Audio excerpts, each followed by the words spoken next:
like to get started if we can get everybody to come in and file into a seat. Fashionably late, they call it. I've been stressing every minute. I like being more punctual than this, so I apologize, but it still gives everybody a little bit of a chance to visit. So I got quite a bit to go over here. I kind of mentioned it. We'll try and do our best, stay on time. Everybody's got busy lives and things to do, so I genuinely appreciate you guys showing up. We send out invitations. We do a lot of work to put this together. So it's just very appreciated that you guys are here with the same goal that the division has of solving problems in the oil, gas, and mining industry. So thank you guys for being here. A couple things we wanted to touch on. The building, there's bathrooms. If you go out these doors, you can go around to bathrooms over here. There's more that way, but you got to go through those doors, and those doors lock. So if you go out that way, come in this way. And then, yeah, it's great. Heaven forbid we have a fire, any kind of problem like that, you can exit out all four doors. I don't think 100 people out, 1 or 2 will work, so go different directions. You can go out that way, you can go out this way. We'll meet over at the senior building. I forget what it's called, that's terrible. The senior building, Casey, which one is it? Senior Center, thank you, right back here behind us. So that's where we'll meet up if we happen to have a problem. I remind everybody, please turn your cell phones off. Give the speakers that are gonna talk today the respect of having your phones off, silent them.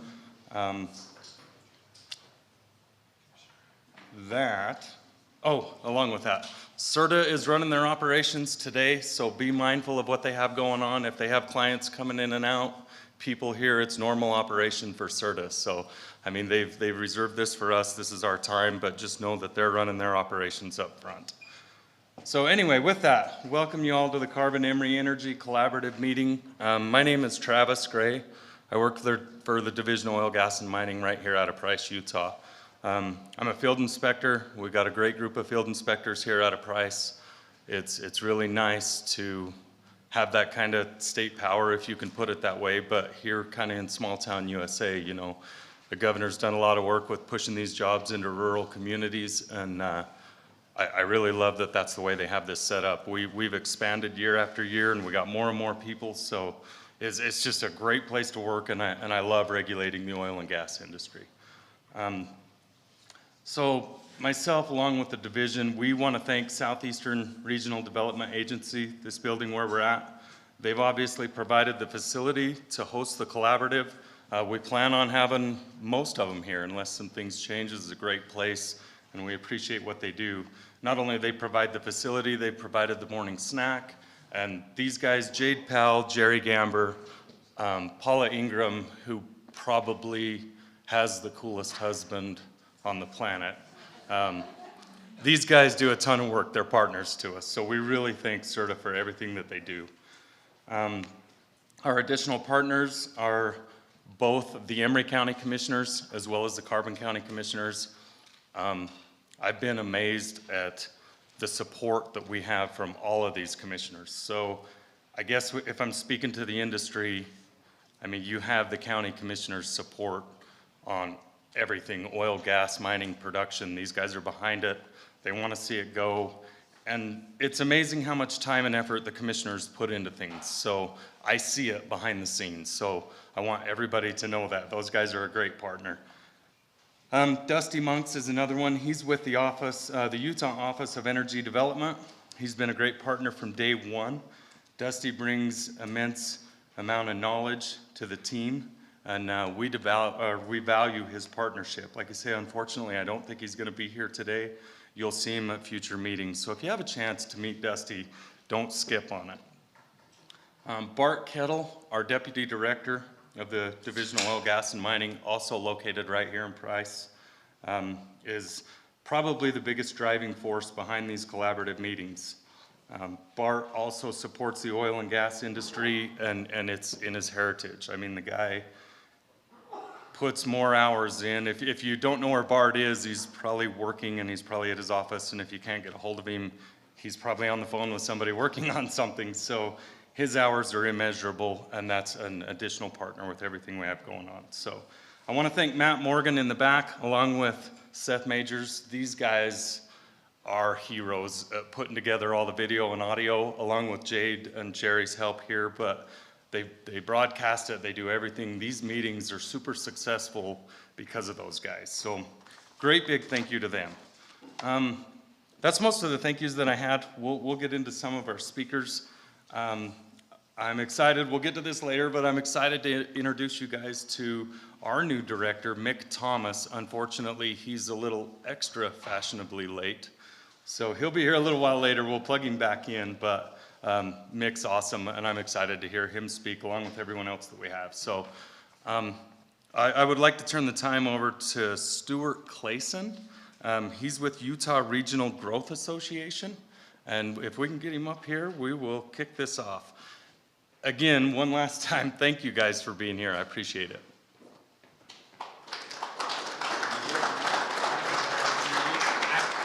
Slide deck, are we ready to go?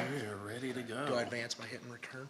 Oh, So you have a forward and back, so that's. So the big green button Big is the green one that button. advances? You got it. If I want to go back, I push the little red button? Thank you so much. I was hoping to go second and have a second to acclimate myself to the room, but I guess I'm getting thrown right into the lion's den.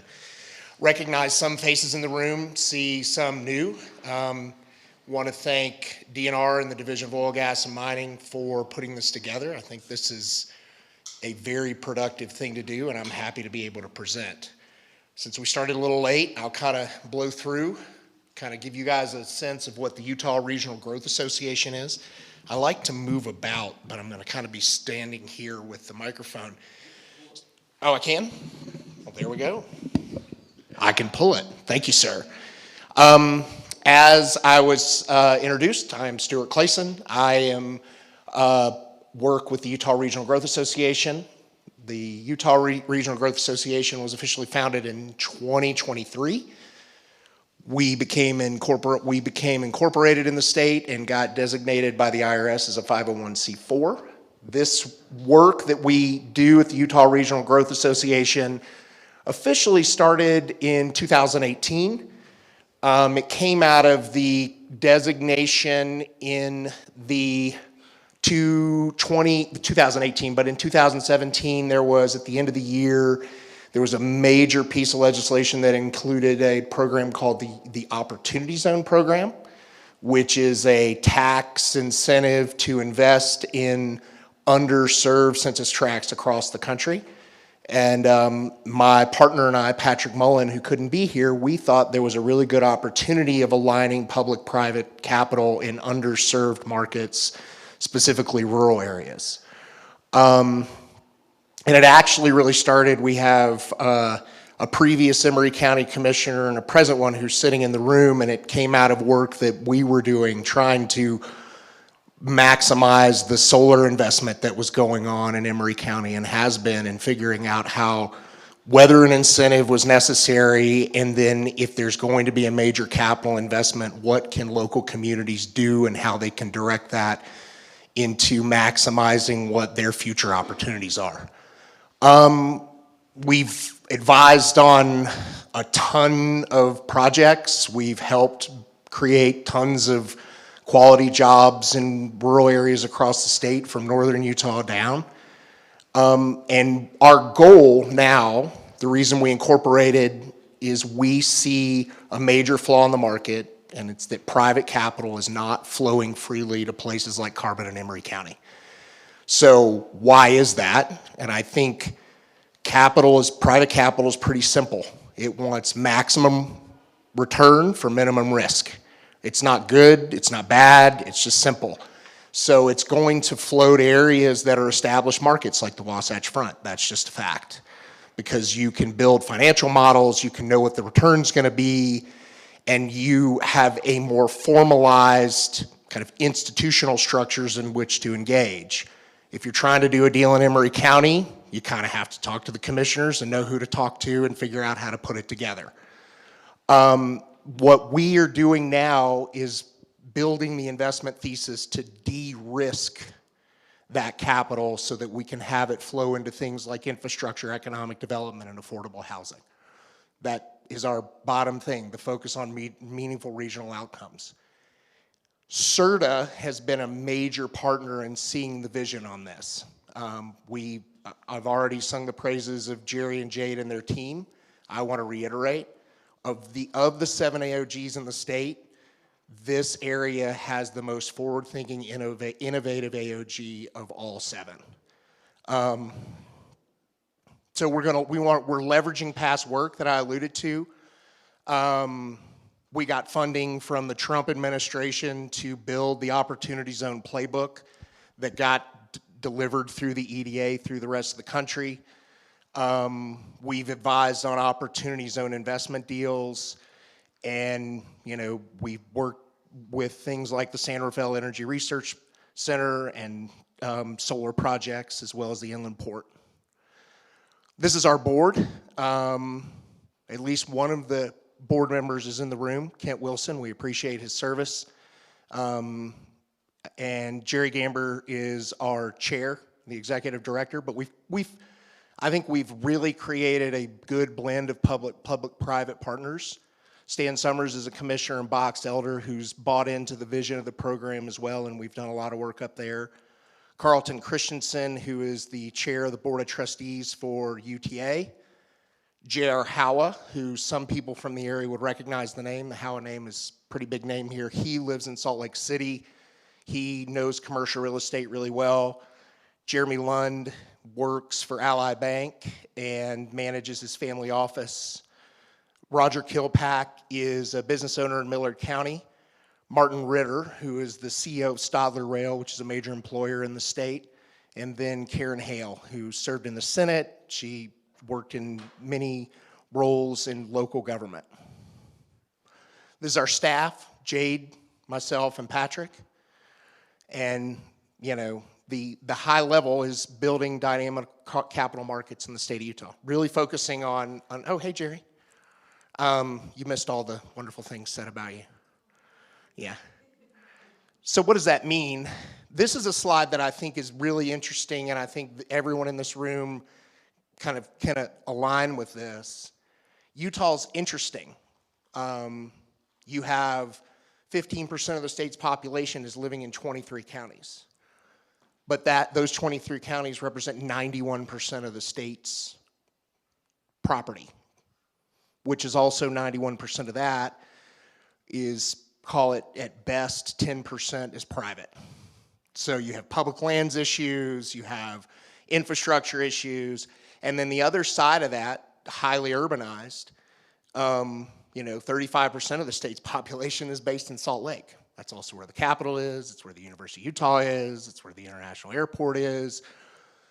So the private capital is going to stay around that, as I said earlier. So how do we attract it? This is a sense of what makes another unique factor of the Utah market. We have a high agglomeration of things called industrial banks that are required by the federal government to take 1% of their total deposits and put them into community-related investments. The legislation that oversees that was, I think it was like 76 when it was created. It's called the Community Reinvestment Act. And the state of Utah then made our bank charter laws very attractive for large banks like Ally Bank to have their bank charter in the state of Utah. And I think they have to deploy hundreds of millions of dollars annually into community-related investments. Right now, those dollars flow into kind of right down the middle affordable housing projects on the Wasatch Front. But because we've had such a large amount of these dollars, we haven't created things called CDFIs, which is Community Development Financial Institutions, which is a designation by Treasury. And if you are a CDFI, you actually can get CRA money, but you also can get allocations from the Treasury to make community-related investments. So just to give you a sense, we are last in the country, okay? Last. I think we have 5 CDFIs, and the closest state to us has 65. Now, we're not jumping to a conclusion saying we need a CDFI, we need to create a new CDFI, but that's just an indication of we don't have the other tools that other states across the country have to de-risk and drive private capital into projects and areas that need it, This is just kind of a sense, the data is a little dated, but it just shows, small business debt capital and how important things like 504 loans and 7A loans and CDFI loans are for small business. And that is that's a problem that we probably need to solve in terms of just getting small business financing for rural small businesses that want to get created. I hit the green button. I think I'm dead. I might need some.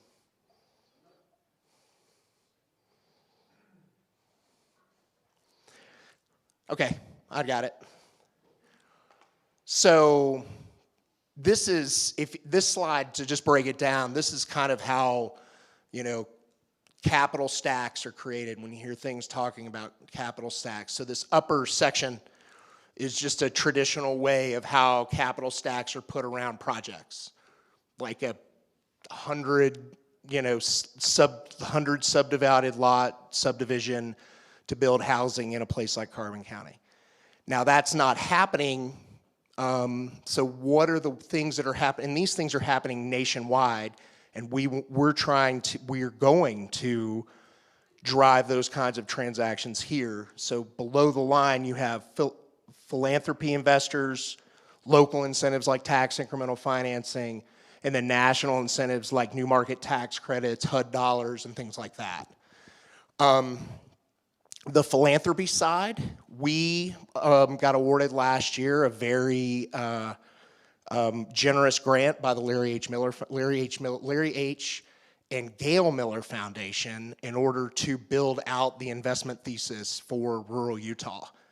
So in about 12 months, we have a timeline, but in about 12 months, we'll have that investment thesis, including do we need a CDFI, where can we attract the capital, what state participation could be made available, and things of that nature.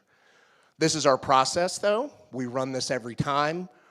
We want to build an investment pipeline, provide technical assistance, and then have those market investment opportunities and put them out to the larger market, understanding how they can be de-risked so we can attract the private capital.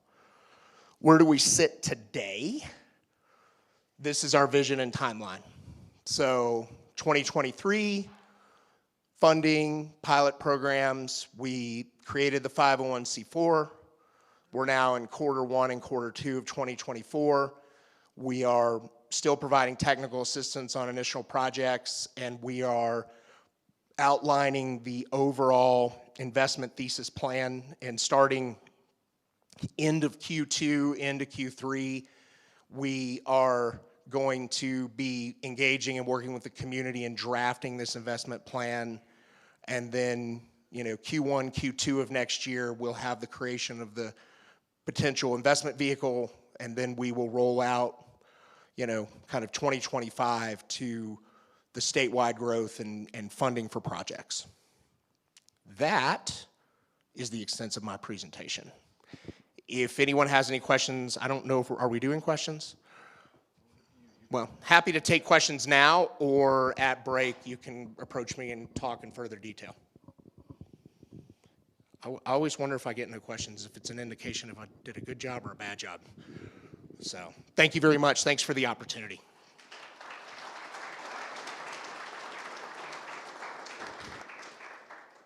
Thank you. We appreciate it. I wanted to tell everybody, I didn't mention a couple of things this morning. Lunch will be provided by Getting Our Smoke On.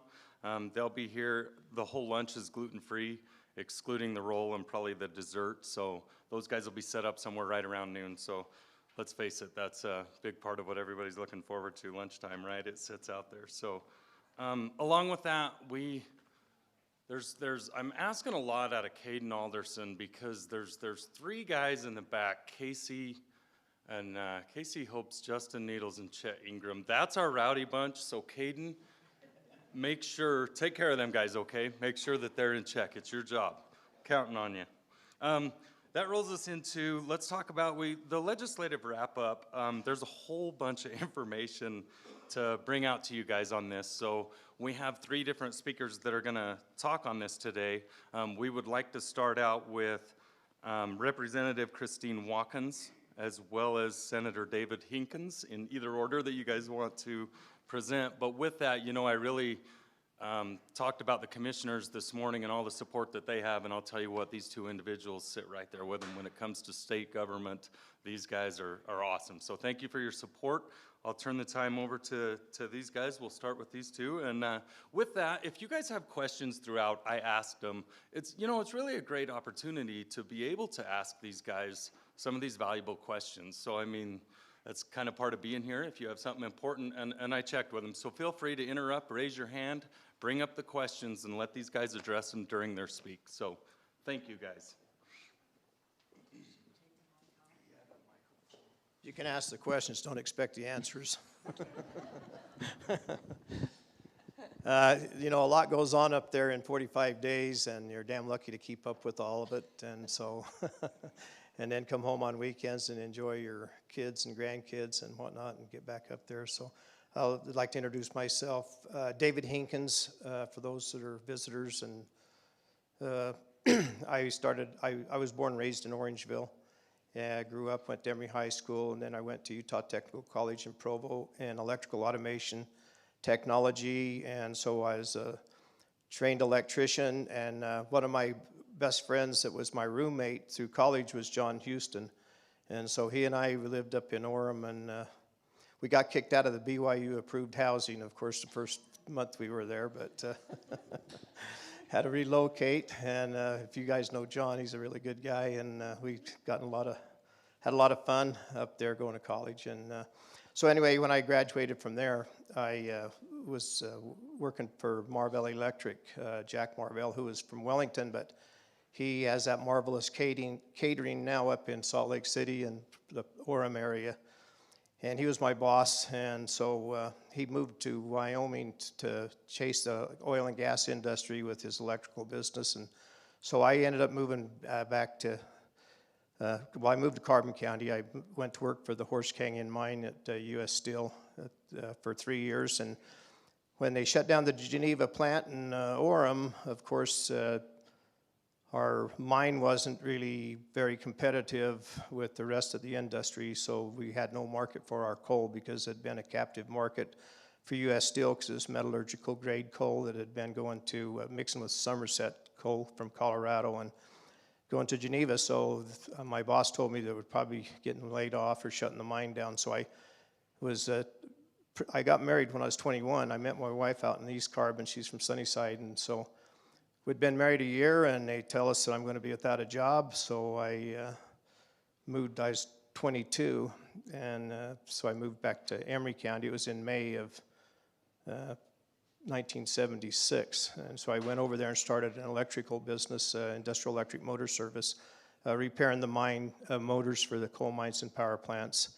And so I've been there 48 years now, being in business, and I remember what they saying, if you get through your first 4 or 5 years, you've got it made. Hell, it got worse. The first 4 or 5 years were great. And then all of a sudden, all these government regulations and everything that you have to go through and everything else, the insurances and everything else started going up. And, it just got harder and harder and harder.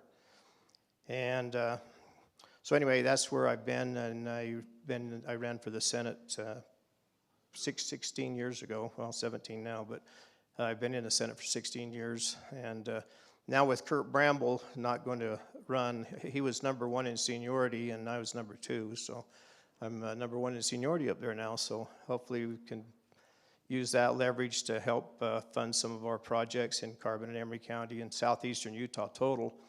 Been very fortunate to have Senator Romney started out in 2009 appropriating $8 million from the Utah legislature to get water to the Indian nation there on the Navajo reservation. And at the time, it was going to leverage $165 million. They're pumping out of the San Juan River, and then it'll go out dispersed throughout Monument Valley and Montezuma Creek and all the other 7 chapters in Utah. And it ended up being about $220 million by the time it was all said and done. Of course, that's 16 years later, and with inflation, that's the prices, and it's probably not even close to what it'll cost. But we've been very fortunate to help Christine and I, Representative Watkins and I, were co-chairs for the Native American Liaison Committee, and so that's one of the big issues that we fight, is to try to help our Utah Navajos hopefully get running water. I mean, we all take a lot of things for granted that they don't have that luxury of, and so I'll turn some time over to Chris. Thank you, Senator. We've been working together for a long time. We both came in, I left for a couple of years and then was asked to return. So I've been in 12 years and chair of 3 committees now, one appropriation committee, as he said, the Native American, and then I'm over the Child Welfare Oversight Committee. So, and every 2 years, the chair, our leadership, the speaker can change all of those, but I've already been invited to the chair training in June, so I know I'll be able to stay where I am and take advantage of those positions for our area. I moved here in '72. I was born in Cache County, raised on a farm, literally milking cows, hauling hay. Oh, I couldn't do that now. But that was back when hay bales were smaller. You know, we didn't have the big bales that you have now, the equipment. And I was literally steering tractors when I was 5. Couldn't reach any of the pedals, but my grandpa would plop me up on that tractor and say, "See that row? You just steer down it," had it slow enough so that he and his hired hands could put the hay on the trailer back behind me. So I have a great love for tractors because I've been around them all my life. I have a couple at my house right now. So, but in 9th grade, my family moved to California, which was really good for me because living in Lewiston, nobody was different, seriously. And so to go to California, and I went to high school with Air Force kids who had been all over the world many times and all over the United States. And so they would tell me about the things they've done and where the things they had seen. And of course, at that time, Vandenberg Air Force Base was sending off missiles. So the rule was when you heard the roar, you could run out of the classroom because everybody's dads were out there and they helped send those missiles off. My parents were teachers, but I got to be part of that anyway. And I actually have many, many friends who are still a part of, well, most of them are retiring now, but we're part of our Air Force and things. So my husband and I, my first husband, George, we moved here in '72. And I can remember things that some people weren't here for. I drove when Electric Lake wasn't Electric Lake. Got to see that being dug out and built and the power plants being built. And so I lived in Emery County for 28 years, taught school. I was Mrs. Stuckey back then. And then got divorced and moved over here and remarried. And of course, you know my last name now. But education was my life, and I still love education. Although I thought when I went in the legislature, that would be a big driving force for me, but it didn't end up being quite as much that way. I've ended up in some other areas, and especially just trying to support my constituents. So sometimes I have bills that seem a little odd, but it's something that's a problem for constituents. So I'm raising a grandson. Last session, not this last one, but the session before, my husband passed away, so it took us a little bit of time during the summer to figure out how to move on without him, and we did. And so my oldest son, there's a few in here, his name's RJ, he lives with me, and he lived with us even during the time before John died. And so he's my muscle man, because there's things I can do, but don't have the strength to finish it off or do whatever.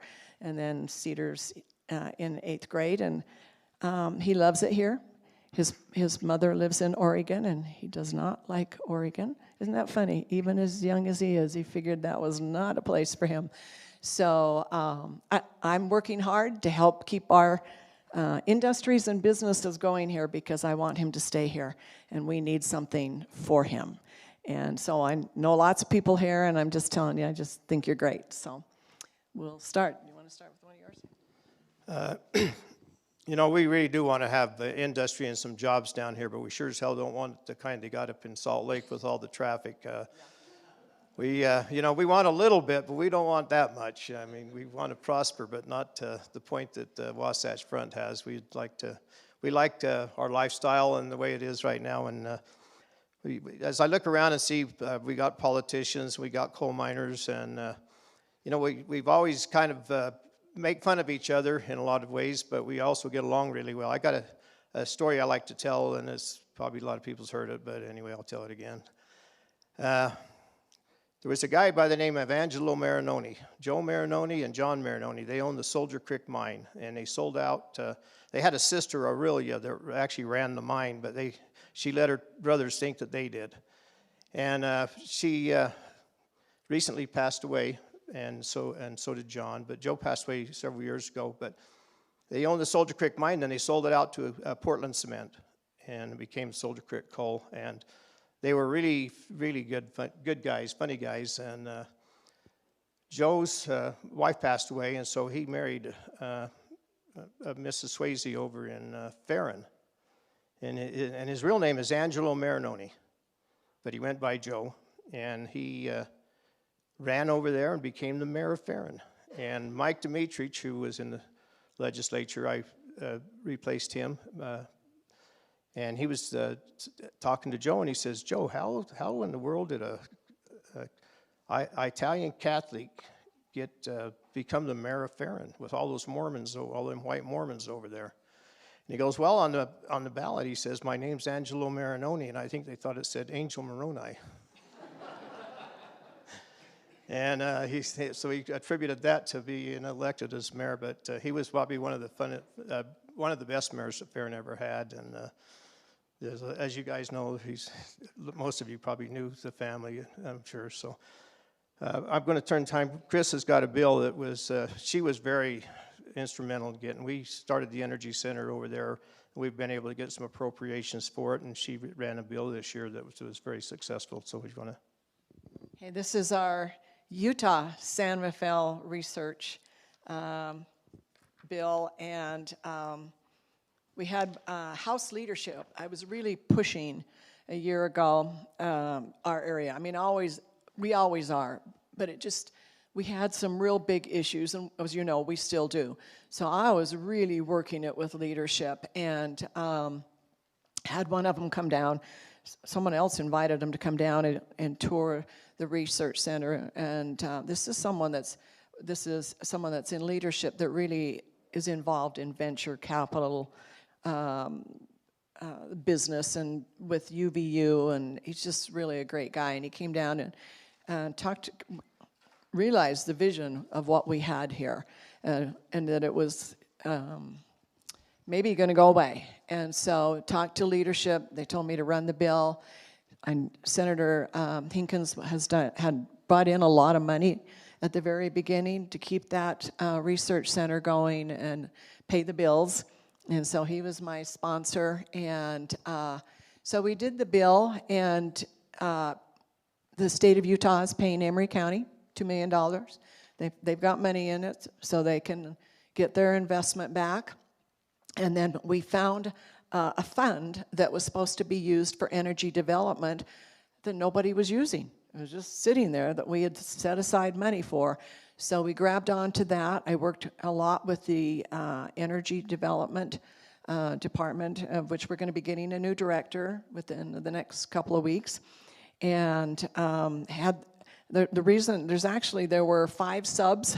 That means that we didn't get it quite right the first time, and then we'd change it, and then we'd change it again. So I think what we ended up with was really good. So just so you know, when we write bills, we can't put a specific person or a specific place per se. Yeah, vendor bills. We're just not allowed to do it. But we can manipulate words so that we can have that in there. And so in this bill, we have the board, and we also had to create a fund because they get a lot of grant money, and people want to contribute to this. And so it is the Utah San Rafael Research Center and Lab, because we wanted to make sure everybody knew it was in Utah, not someplace else.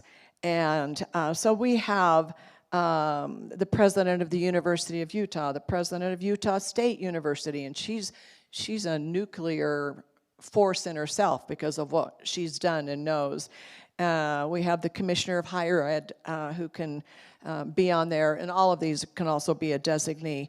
And then a member who is not a legislator can be, who has experience in non-regulated energy industry by the speaker, and one member who is not a legislator with experience in energy commercialization by the president of the Senate, and then one member appointed by the governor, this is where we work with these things, who resides in a county of the 3rd, 4th, 5th, or 6th class that can be a member, and then 2 members appointed by our Board of Energy Development that whoever, and we've obviously this is not being done because we have a new director that's going to be coming on. So we'll have a wide range. We want this to continue to be successful. We've received national attention, international attention because of what's going on. And as the speaker said and has said often, energy in Utah is all of the above. We have people who want to make it so it's all wind and energy. Well, those of us who are sitting here know that that's just not possible. We need our dispatchable energy, and one of the best ways is our coal. We also know that gas, natural gas can do that too, but we know what we've got and how clean it is. So in one of the bills, we added nuclear energy as a clean energy. None of the Democrats voted for that one. And very often, these are partisan issues because all of the Democrats live in Salt Lake, and they all think differently, and they think they know it all, and they don't. So so that was a big bill to get through, and I will tell you, this bill passed unanimously through every committee and through the House floor and the Senate floor. We didn't, and that was, that was good. That was good. Everybody realized the importance of this, not only for our area, but for the state. And I also did another bill that we have a refinery. We've got a company that wants to build a refinery here in Carbon County. It's a biodiesel fuel. And interestingly enough, in our laws, it said you could have the refinery and you could produce the product, but you couldn't sell it.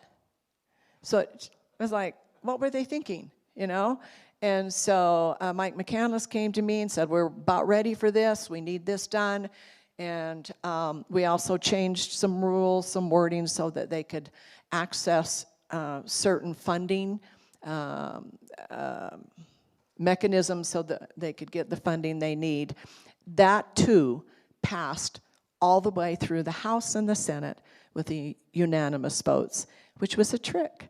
Because in the Senate committee, I had a Democrat who does not like a lot of these things. Then you say the word refinery, and they just get cross-eyed and all weird. And I happen to have the owner of the company that wants to do this, they're presenting with me. And so this senator said, I just may not be able to vote for this because it's a refinery. And he said, this is a refinery with 70% less emissions. And he goes, sold. And he voted for it. So I had 2 great bills that ran through with unanimous votes, and that's not always the case in what we do. So got a couple others, but I'm going to turn it over to the senator to talk about some. Some people wonder how the research center came about. What happened is they had a combustion chamber at the University of Utah about on 6th South and 3rd or 4th West or something. They lost the rent on it, or lost the lease on their facility, and so they were going to scrap this piece of equipment that they had spent, I don't know if it was several million, but a couple $1 million on this research. So, the intent of it is to try to keep our coal-fired power plants running. the Hunter and Huntington mostly, but also all the plants within Utah. We want to, do all we can to make them cleaner burning, and so that's what this combustion chamber is for, to be able to mix fuels, different types, because they can't do it when they're online with the power plants. And so this was the research, and so they were going to scrap it, and so I asked them if they'd give it to us, and of course they said they would. And they end up charging us for the computers, $100,000 for the computers. So we got a $350,000 appropriated, and thanks to our commissioners, Senator Commissioner Wilson and Conover and Citrid, they put a lot of work into moving this facility with Lynn's cranes and trucks in the county, and went and relocated this. They ended up purchasing the warehouse from Wolverine Fuels, which has been a big, it's good for both of us because it keeps our minds opened if we keep these power plants going. And so it's worked out really well. And of course, it ends up costing more than you plan on, especially when we started expanding the scope of work that it's going to be able to do, started getting into nuclear.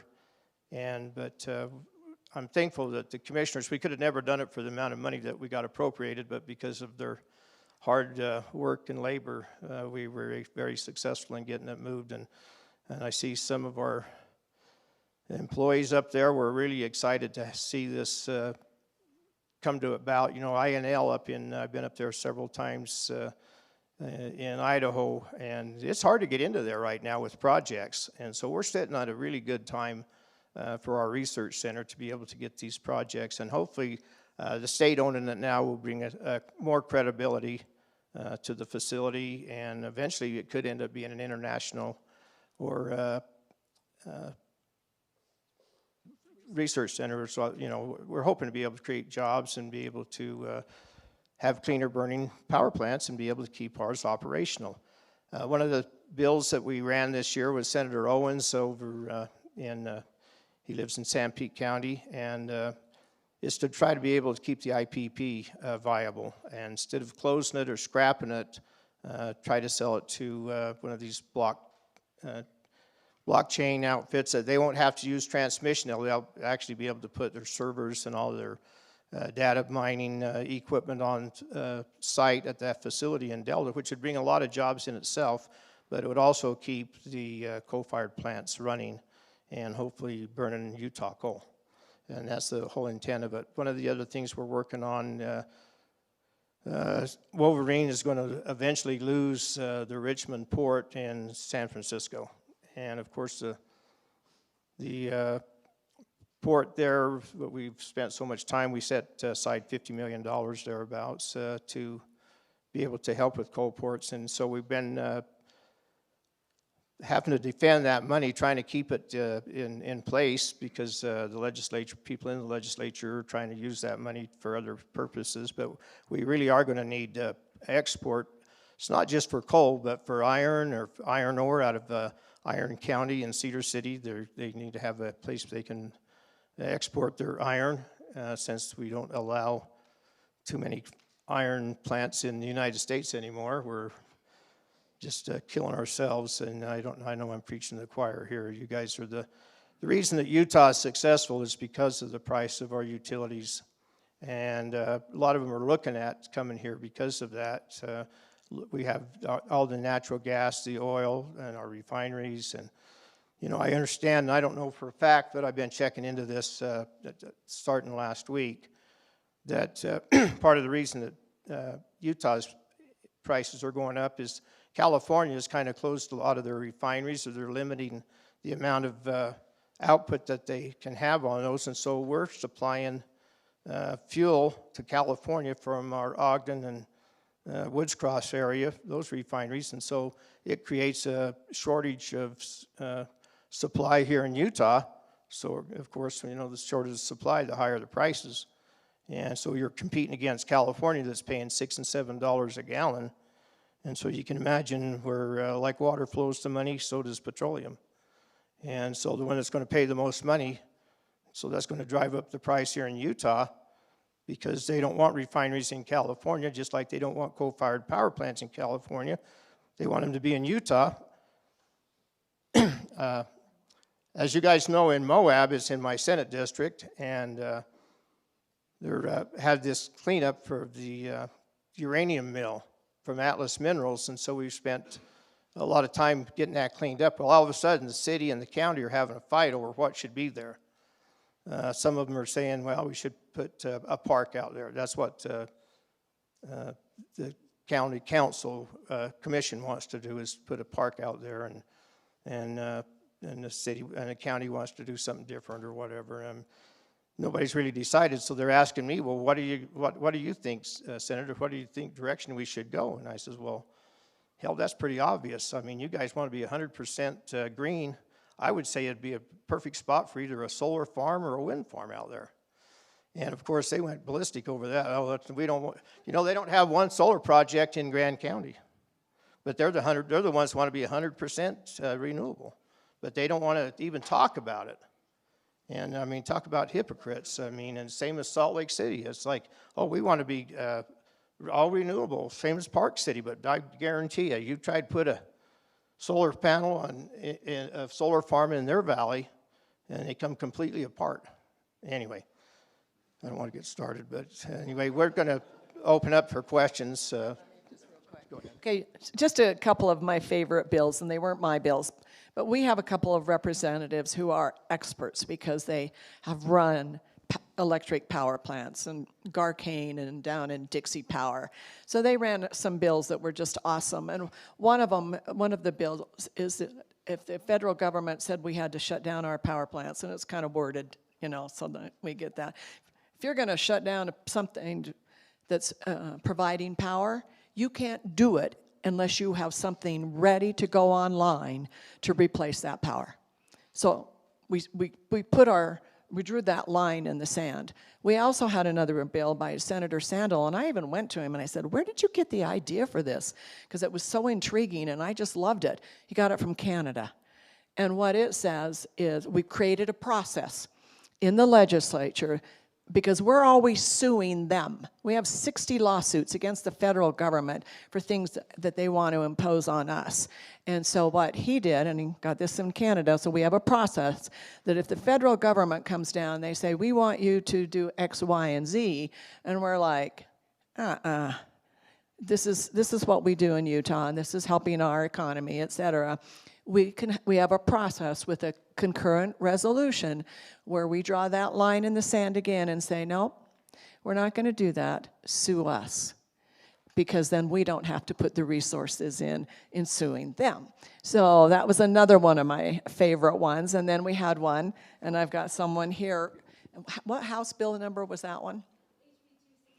262, and this came through my Natural Resources Committee, and because it was a little tricky, because I had Farm Bureau and Voices for Children that were against it, and then of course we've got everybody else that's for it, and it took me a while to work through it. And what it is it allows Sitla to sell these 5,000-acre parcels to the DNR, so they'll stay. They don't have to be put out to bid. They'll stay part of Utah, because if we put them out to bid, I'm telling you, there's NGO, non-government organizations, who will come in and they'll outbid anybody in Utah, and they'll take it and they'll lock it up. And so to me, I finally thought, a few bucks for the school kids, keeping that land in Utah, selling it for the kids was almost like you're selling your soul, because we need to keep that land for Utahns in general. We want to educate our kids, but we want them to stay here. And so we got that one through, and that was a real big bill for me, that we're going to keep this land, because we have a lot of land that's owned by foundations and people who are not friendly towards us, and they just want to lock it up and keep us out of there. So anyway, just know we have some really good guys in the Senate, in the House, that know their stuff, and they depend on us to support them when they present their bills. So, as he said, questions? He knows all the answers. Yeah, right.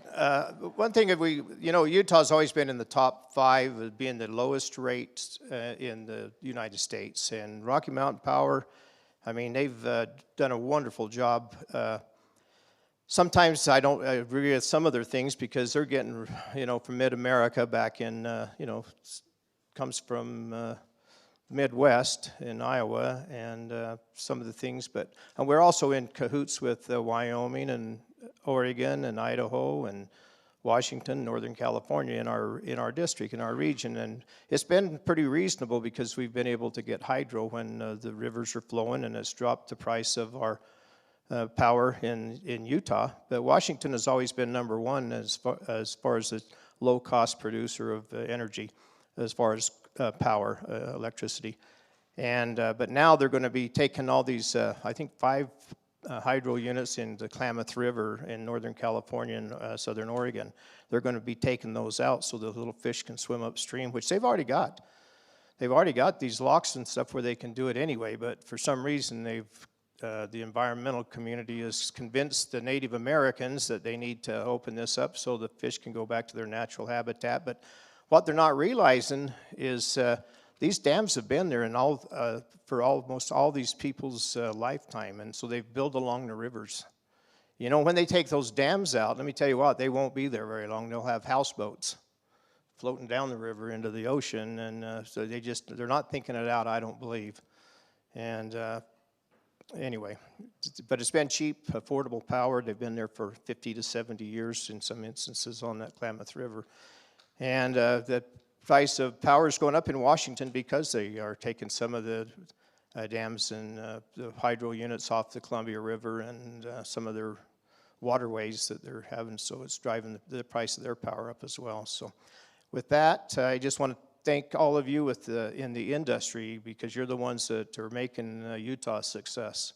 And 90% of it's because of the low-cost energy producers, whether it's natural gas. I mean, you think about natural gas, it's so cheap compared to other. I mean, if you live in an island where you're having to get liquid gas shipped into you, you'd appreciate this price of the natural gas that we have here in Utah because of our gas fields.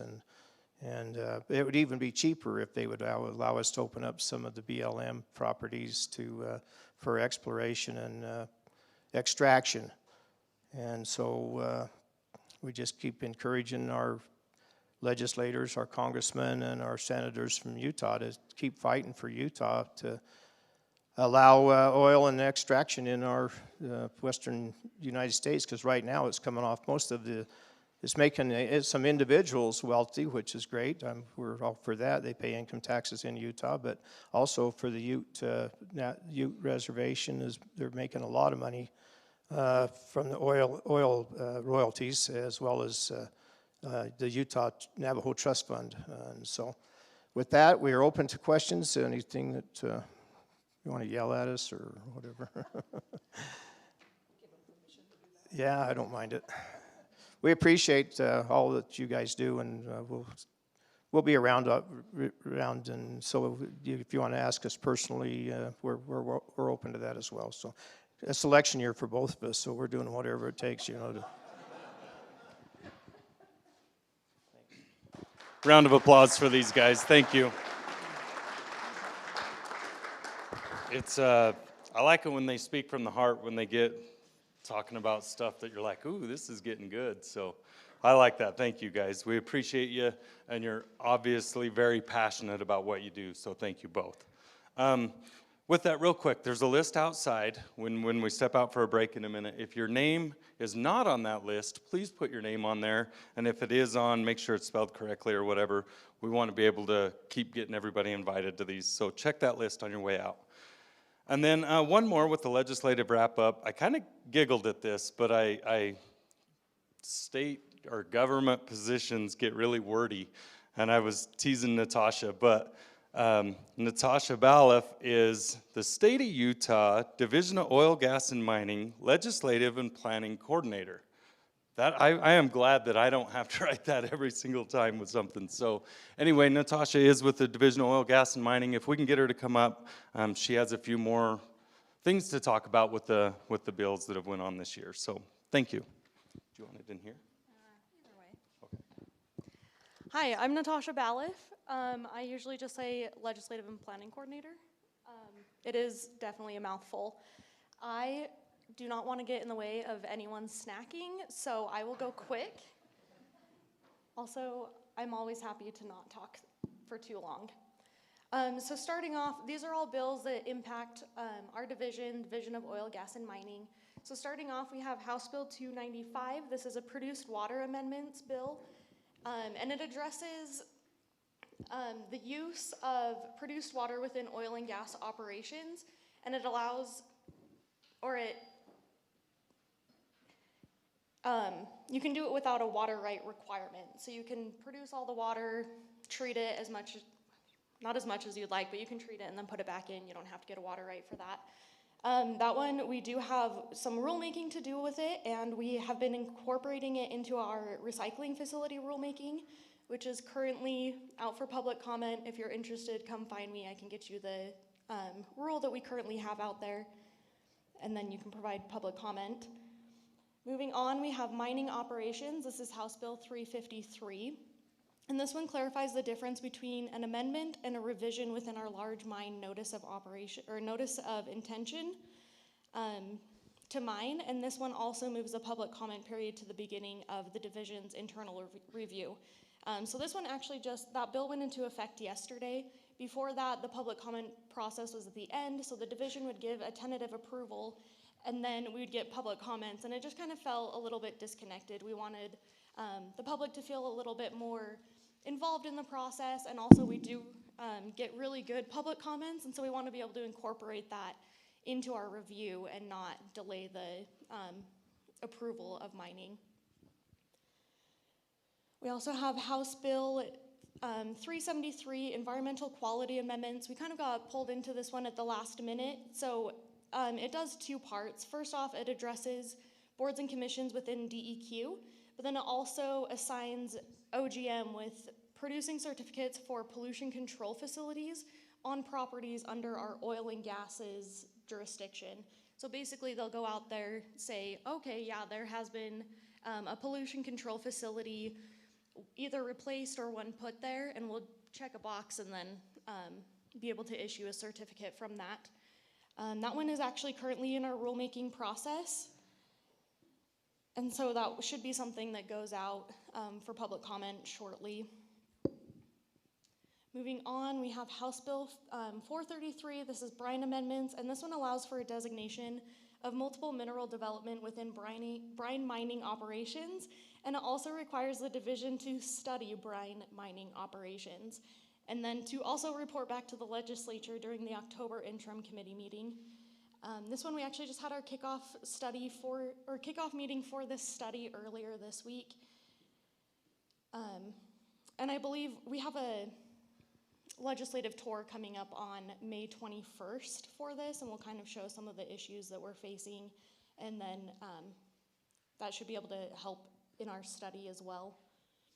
We have House Bill 452, carbon capture amendments. This one's really simple. It just repeals two funds that we have and replaces them with a carbon dioxide storage fund.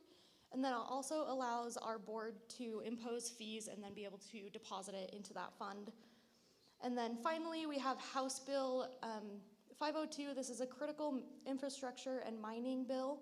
And this one directs the division to study critical infrastructure material operations that are related to mining, and then has the division report back to the legislature. I believe this one is the November interim meeting. And I did actually forget, I have a list of all of the study items for brine mining operations, so I'll bounce back up to that one. The things that we're going to be considering are evaluating current and potential regulation of brine mining operations. Sorry, I feel like there's an echo. Is this better? Yes, that sounds a lot better. We will be determining which state agencies have jurisdiction over the various activities. We will be identifying necessary safety measures, addressing spacing of brine wells, addressing multiple mineral development, and then any other issues that we find relevant. And then bouncing back down to the critical infrastructure bill. Within the study, we will be doing an inventory of current operations, including the number and location of operations, levels of production, extent of which materials meet UDOT standards, an inventory of new operations that may be created or operations that may be expanded, We will be considering zoning and market supply, assessing projected future demand, including effects on residential and commercial development and planned projects. There will be an analysis of impacts on local infrastructure and possible mitigation, an analysis of regulatory requirements faced by operators, whether or not operations should be licensed, permitted, or otherwise regulated, and any other issues that the division finds relevant. So we definitely have our work cut out for us. We were a little bit overwhelmed. I think we're feeling a little bit better about it now. I believe that one is in the beginning process of hiring a consultant. But I think that's all I have for you. So if you guys have any questions, I'm more than happy to answer the best I can. And I always love it when there's no questions. So I don't see anything immediate. I'm going to put the microphone back down. Can you go back to the previous slide, Natasha? Yeah, of course. Just really quickly on HB 295, the produced water amendments, just an update for everybody. First of all, thank you to Representative Lund in Sanpete County and Senator Vickers, Iron County, for sponsoring that bill.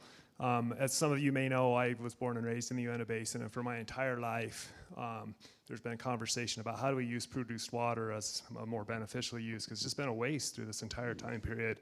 And this bill kind of sets a policy that starts to enable that, to allow the oil and gas industry to use this produced water for a more beneficial use. Connected with that, as Natasha said, we'll be doing some rulemaking. Our comments are actually due tomorrow on it, and we'll be having a stakeholder engagement to kind of get the final pieces of the policy in place, administrative rule to kind of get this going to where we see produced water in the state used for more oil and gas activity. So that's it. Awesome. Thank you.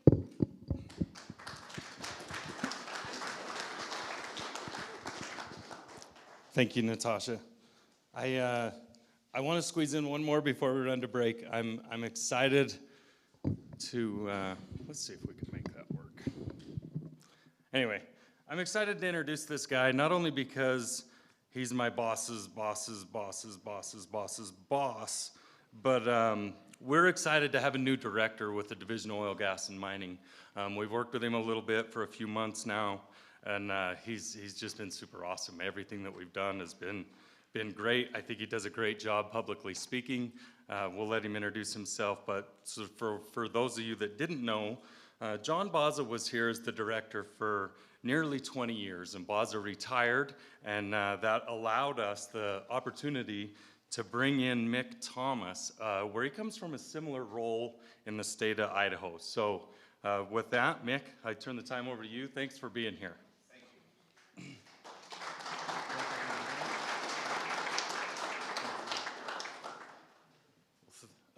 Wow. Thanks for the intro. I appreciate it. I lost track at the boss's thing, but I'm sure you're in the org chart somewhere. All right. Yeah, I've been here 3.5 months. My name's Mick Thomas. And I'll tell you what, I learned yesterday, this is my first time to Price, and I realize now why my deputy director will not move, is permanently ensconced here. I was in a meeting yesterday with an operator. One of my staff, I told him I was coming down here tomorrow or today, and they said, "You haven't been there before." I mean, he was kind of aggressive a little bit in putting that to me, and he says, "That's the epicenter of what we do in oil, gas, and mining." And I was like, wow, well, I should have been here already, but the calendar has been crazy, and I appreciate the legislative session. That was enjoyable. So anyhow, what do you do? And again, as Natasha said, she's between y'all and snacks, and I'm right up against the snack break, so I'll try to be as concise as possible. First, our plan, I think, is consistent with what John and Baza, who's a friend of mine, by the way, and has been a mentor for a number of years, consistent with that, and that is protect Utahns while getting out of the way of industry and enabling industry to do what they need to do, right? And that balance is very achievable. I'm happy, I use the word elated, probably way too often, but I still really enjoy this group of people that I'm over now. Everyone that I've met has a personal conviction and ideology to follow what I just said. They're all about industry and protecting Utahns. I'm happy that no one's come to me or shown up and been like, well, I really want coal or oil and gas to go away. Nobody believes that. And that's actually an achievement, because I've been in other organizations where there was, frankly, a small contingent that just kind of gummed up the works. And if they're in my division, they are well hidden. I have not been able to flush them out yet. And if they do pop their head, we'll address that quickly. But I just want to affirm that. As you all work with my staff, they're going to do their best they can to make it as easy as possible on you while following the law. And if that doesn't happen, run it up the food chain, right? There's no ceilings at any point here. If you're not, and I don't know that that would happen, but I'm just saying communication's important. It's totally fine for any of you, if you have my cell, to call me. And if you don't have my cell, I'll give it to you today and say, Mick, this is what's going on. You could do it with Bart, and Dana's not here. She's over mining as well. But just reach out and communicate. I've met some of you. I'll meet others of you probably over the next however many weeks or months. And that's about it. I do appreciate what Senator Hinkins was talking about with them tearing out the dams, by the way, going to the Pacific. You know, I was over water in Idaho, and before I came here, and I tracked that. The dislocation of population, as far as also the cost of doing that, and I'm a hydro fan, but I heard last fall something like $3.5 trillion in property loss. No way. I mean, that's crazy. So anyhow, I'm glad I don't have to deal with that here. We're just over oil and gas and mining, right? So that's that. If there's anything else, come up to me and enjoy your snacks. So there you go. Thanks, folks.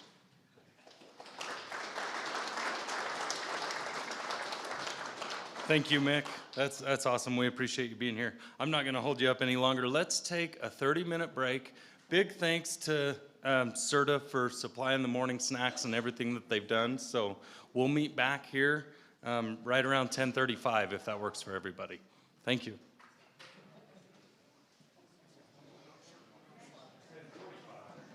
Bad math, 10:45. My bad. Nobody threw nothing. Everybody got it and nobody threw anything.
If we can get everybody to file back in, we'll try and get things back underway.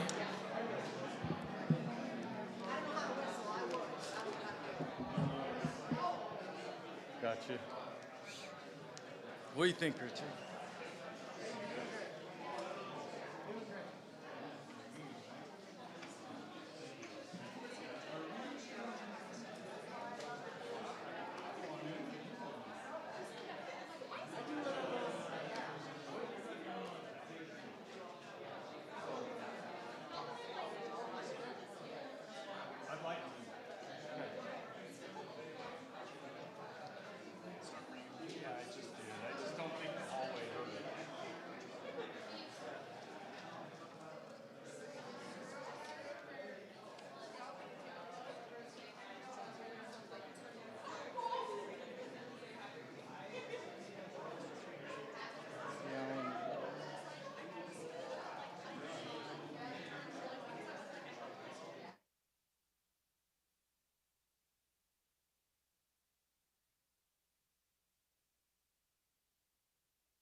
Is that not on? Gotcha. A little easier off of that mic stand. Kind of wait for a few more to trickle in out from the halls and we'll get underway. I really stress time. I like everything being perfectly on time, so I get nervous about that. I hate when you go to a meeting and everything is not like it was planned, so we're trying not to end up in that scenario. Anyway, again, thank you to CERTA for supplying the facility. Thank you, Jade, right there. We appreciate you. Thank you, guys. These guys work hard, and their whole staff included, so it's definitely appreciated. I want to just move on. We'll move forward with Rocky Mountain Power Integrated Resource Plan Update. This is going to be brought to us by Tom Carter. So if we could get Tom to come up, we will move forward with his presentation.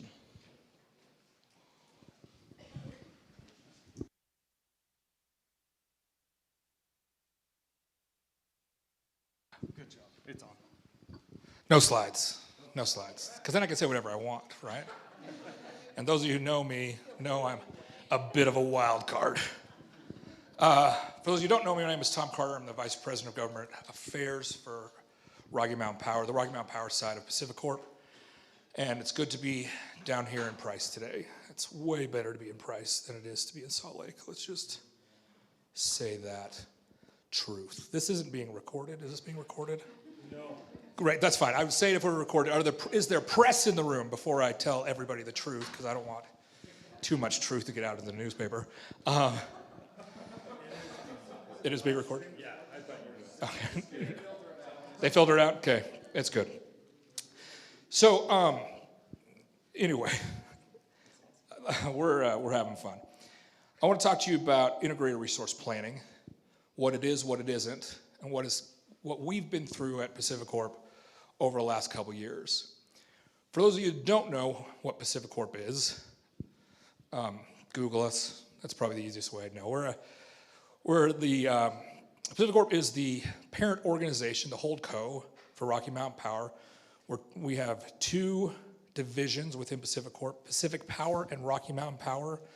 We serve 6 states and a total of about 2 million customers in that region. That feels wrong.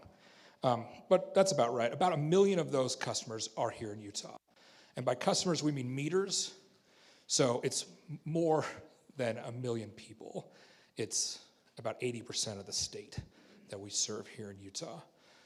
More than 40%, about 44% of our load is here in Utah. And so I think Utah should get most of our attention.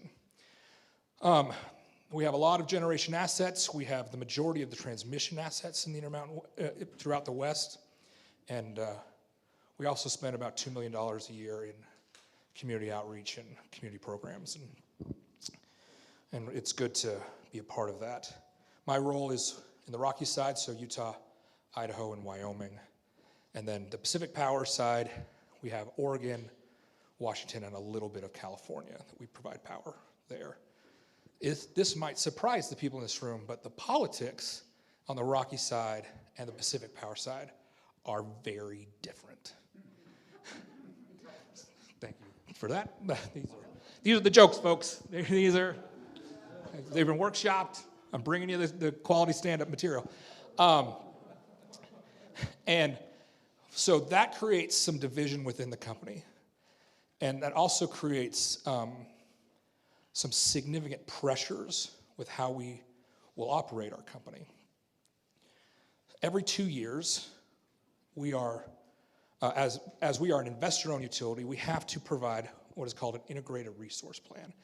An integrated resource plan is a 20-year planning document. It talks about where our generation assets will be, where our transmission assets will be, what we view as the future of our company.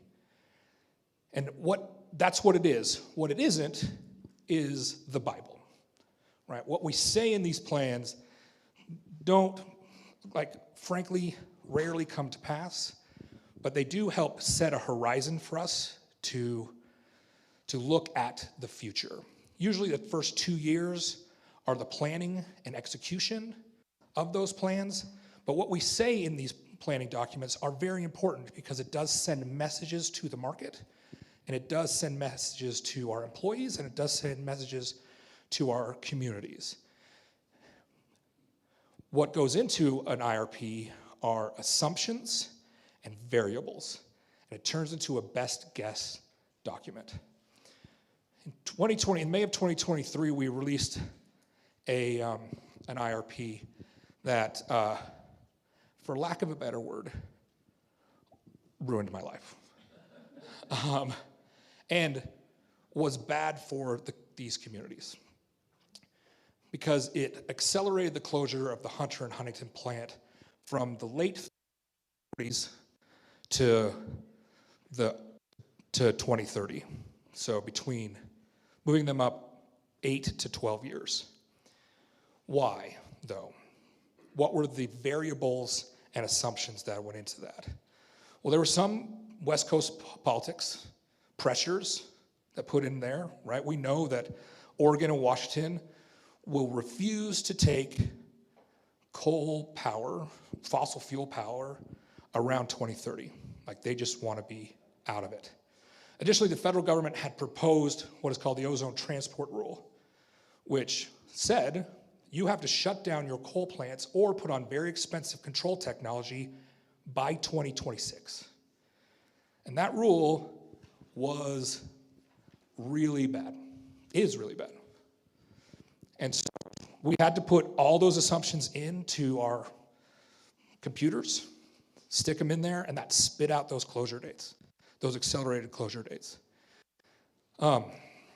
And even then, I'm losing my mic, even though the federal government had indicated 26 is your must close date. Am I losing the battery?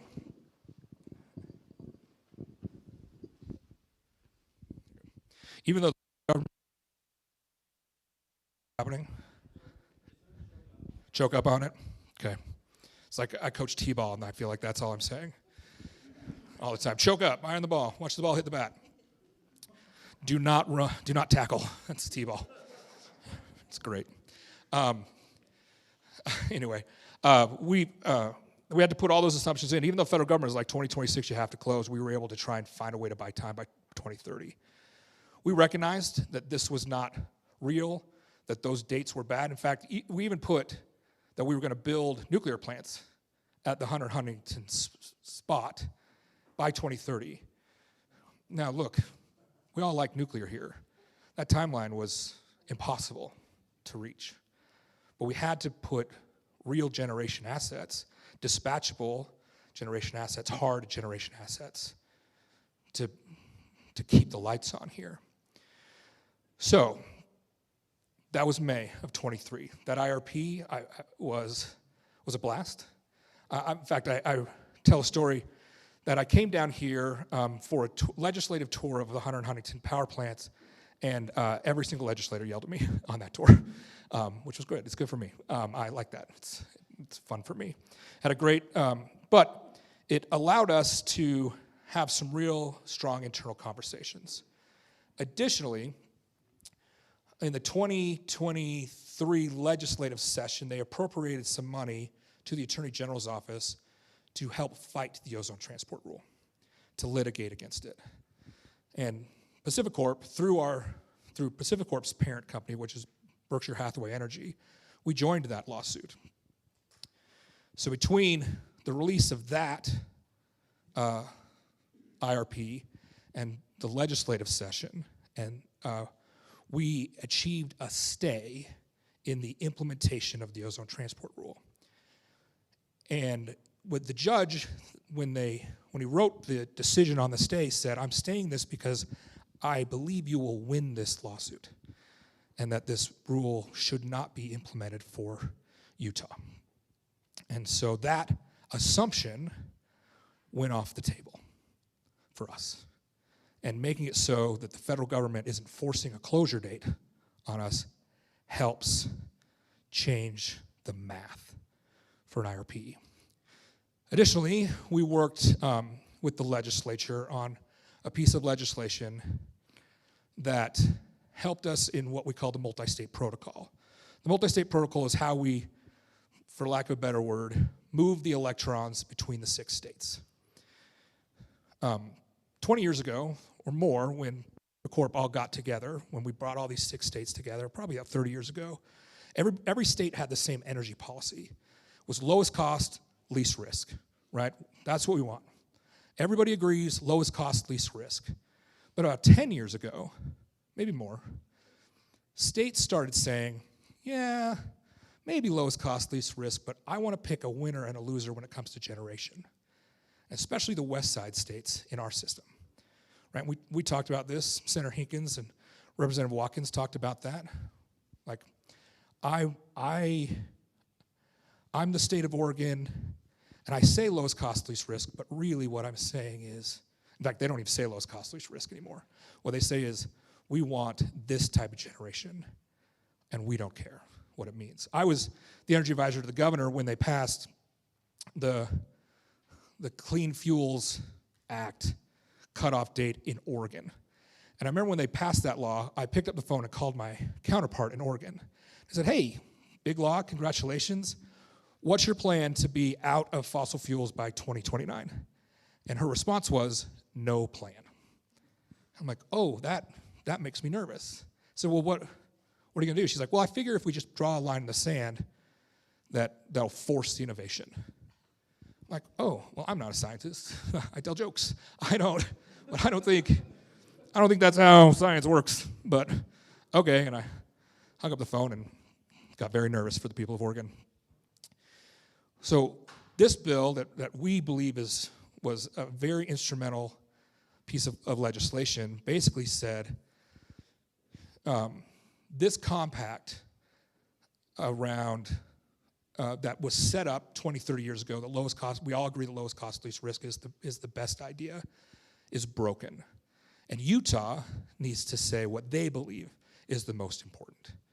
And Utah says, we believe that lowest cost, least risk is the most important, but we're going to define risk. And risk is on dispatchability. So what can we do to ensure that we maintain dispatchability? And so in that bill, it talks about how the state can direct the utility, because we are an investor-owned utility. We don't run our business. We provide information to the people who do run our business. The people who run our business is the Public Service Commission. So how the state, through the Public Service Commission, can direct us in relation to our thermal generation assets. And that includes a lot of things. But that bill helps us in our negotiations, our multi-state protocol negotiations with the other states. Because while Oregon and Washington are going to sit there and say, hey, we care about these specific types of assets, Utah sits there and says, and we care about these kinds of assets. And that gives the utility, and more importantly, the customers of the utility, the advantage to maintain dispatchability. And on top of that, so to say it in an even more crude way, the state's going to go long on coal. They're going to go long on Hunter and Huntington. And the risk there is, we believe, is going to be a huge payoff for the people of Utah, because in 2030, in 2029, when Oregon and Washington ratepayers have paid off their mortgage on Hunter and Huntington, and the people of Utah will leave their keys to the power plant, and the ratepayers of Utah will pick up those keys and say, great, these are ours now. And you, ratepayers of Oregon and Washington, now don't have dispatchable assets. We're willing to sell them to you. Under current agreements, you get them at the lowest rate possible because you own the power plant. Under new agreements, you have to pay market price. And market price is sneaking expensive. We're going to take that risk as the people of Utah. That bill passed. Representative Watkins gave a fantastic floor speech about that, and why it was important for the people in her district. You, as constituents of her, should be grateful for the work she did on that bill. It's a really important piece of legislation. Additionally, there's parts of that legislation that talk about wildfire. Wildfire, and I won't get into this, wildfire is the biggest threat to electricity right now. And it's not just a utility problem, it is a West-wide problem. That bill passes. We get OTR, a stay in OTR. New math gets put into the supercomputers, and we spit out a updated integrated resource plan. And that comes out mid-March. And what that updated integrated resource plan says is, remember those dates that we had before the 23 IRP? Let's go back to those. And so we worked very hard over 10 months in coordination with the state's litigators and the legislature to say 2030, we will not be closing these power plants. The earliest in our current plan is 2038, 2042, and beyond. Now, will there continue to be threats to the power plants? Absolutely.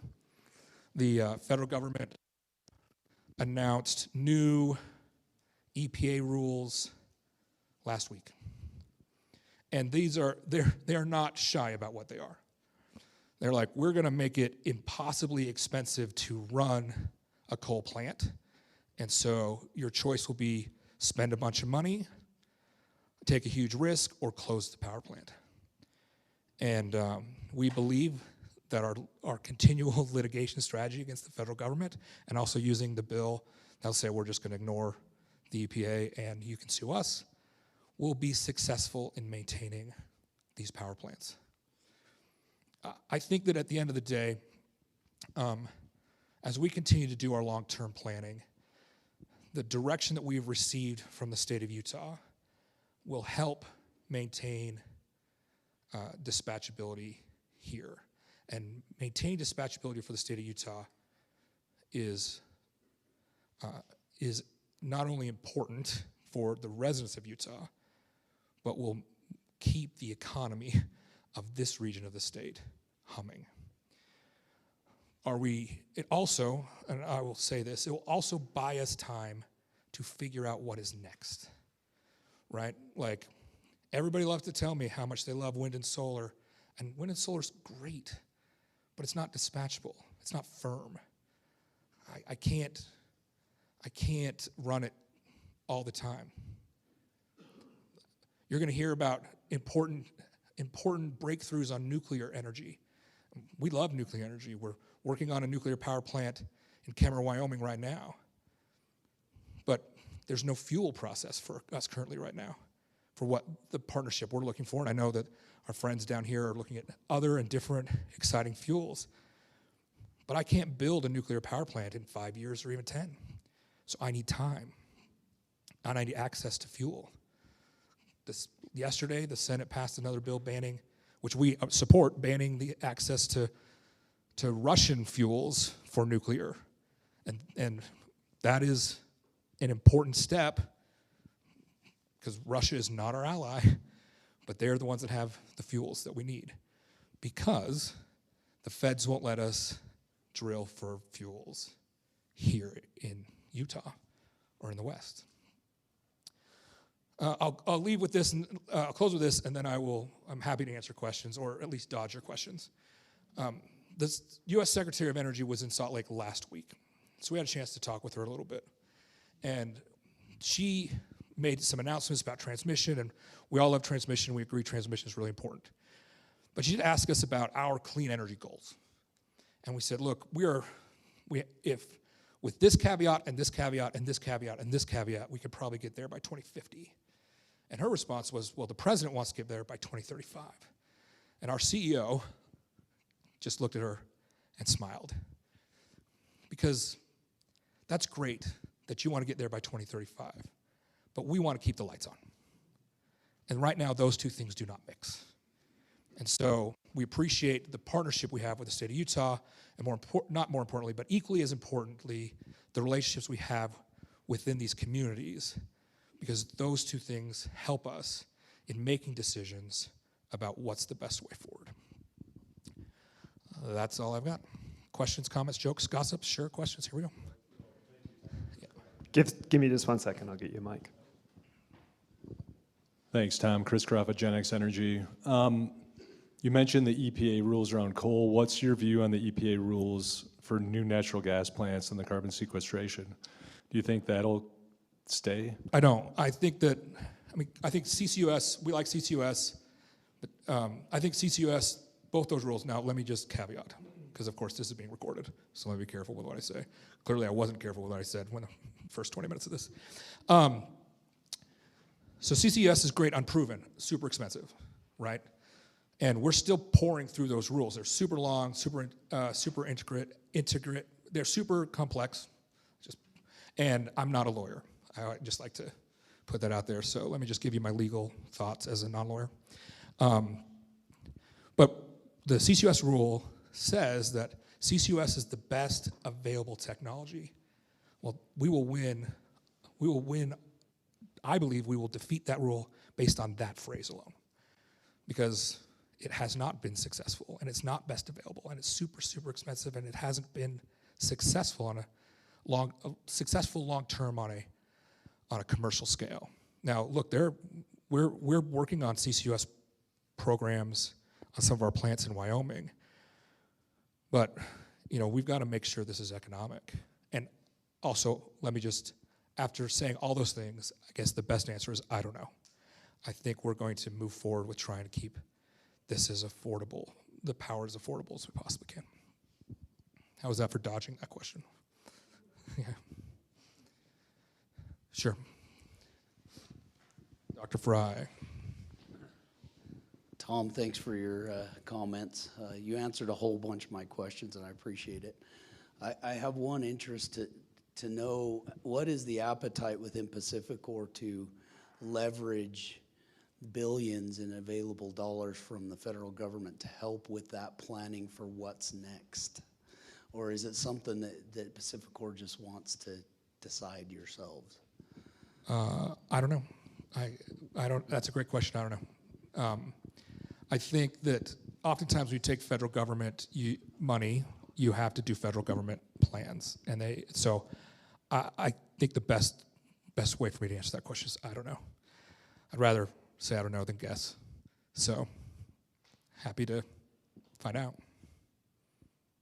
Follow up? No? Yeah? That's an acceptable answer, sure. And maybe we can talk later. Absolutely. You know how to find me. Yeah. Yeah. Okay. Any other? No. Yeah, I'll answer your question, Brian. Sure.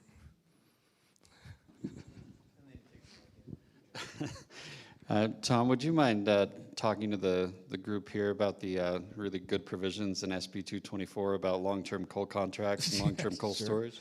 Sure. At the 11th hour, there was an amendment added to this bill about the importance of ensuring that we have enough coal to provide for this dispatchability. And so the state will direct through the Public Service Commission to ensure that we as providers are able to work with our fuel providers to have adequate supply. And we think this is great. We've just continued to sign good long-term contracts with our coal suppliers, and we think that these provisions will help us and also help the communities to ensure that we're able to open new mines to work within growing the base there.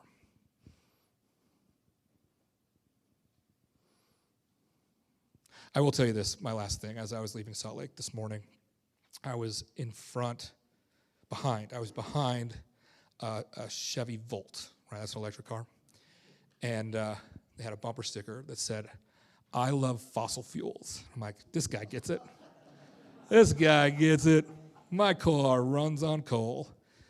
So thank you guys so much. Thanks for everything you're doing. I appreciate the chance to be here with you and share what we're working on. Thanks. I appreciate you. Thank you. Thanks for doing it. Well done. Thank you, Tom. Thank you, thank you. Rolls us forward unless Superman has something. You got a new name, and it's going to fit. You good? That moves us into, I'm excited to introduce everybody. Most of you know him, most everybody knows him, but Dr. Andrew Fry to come up and speak on energy diversification in coal country. So thank you, Andrew. I'm excited to listen to you. I've heard so much, and I know this guy delivers a great presentation, so we're in for a good one. Thank you. Big promises. So, yeah, just let me give you a little bit of background about me for those of you who don't know me. I have strong ties to both Emery and Carbon counties, and I love these areas.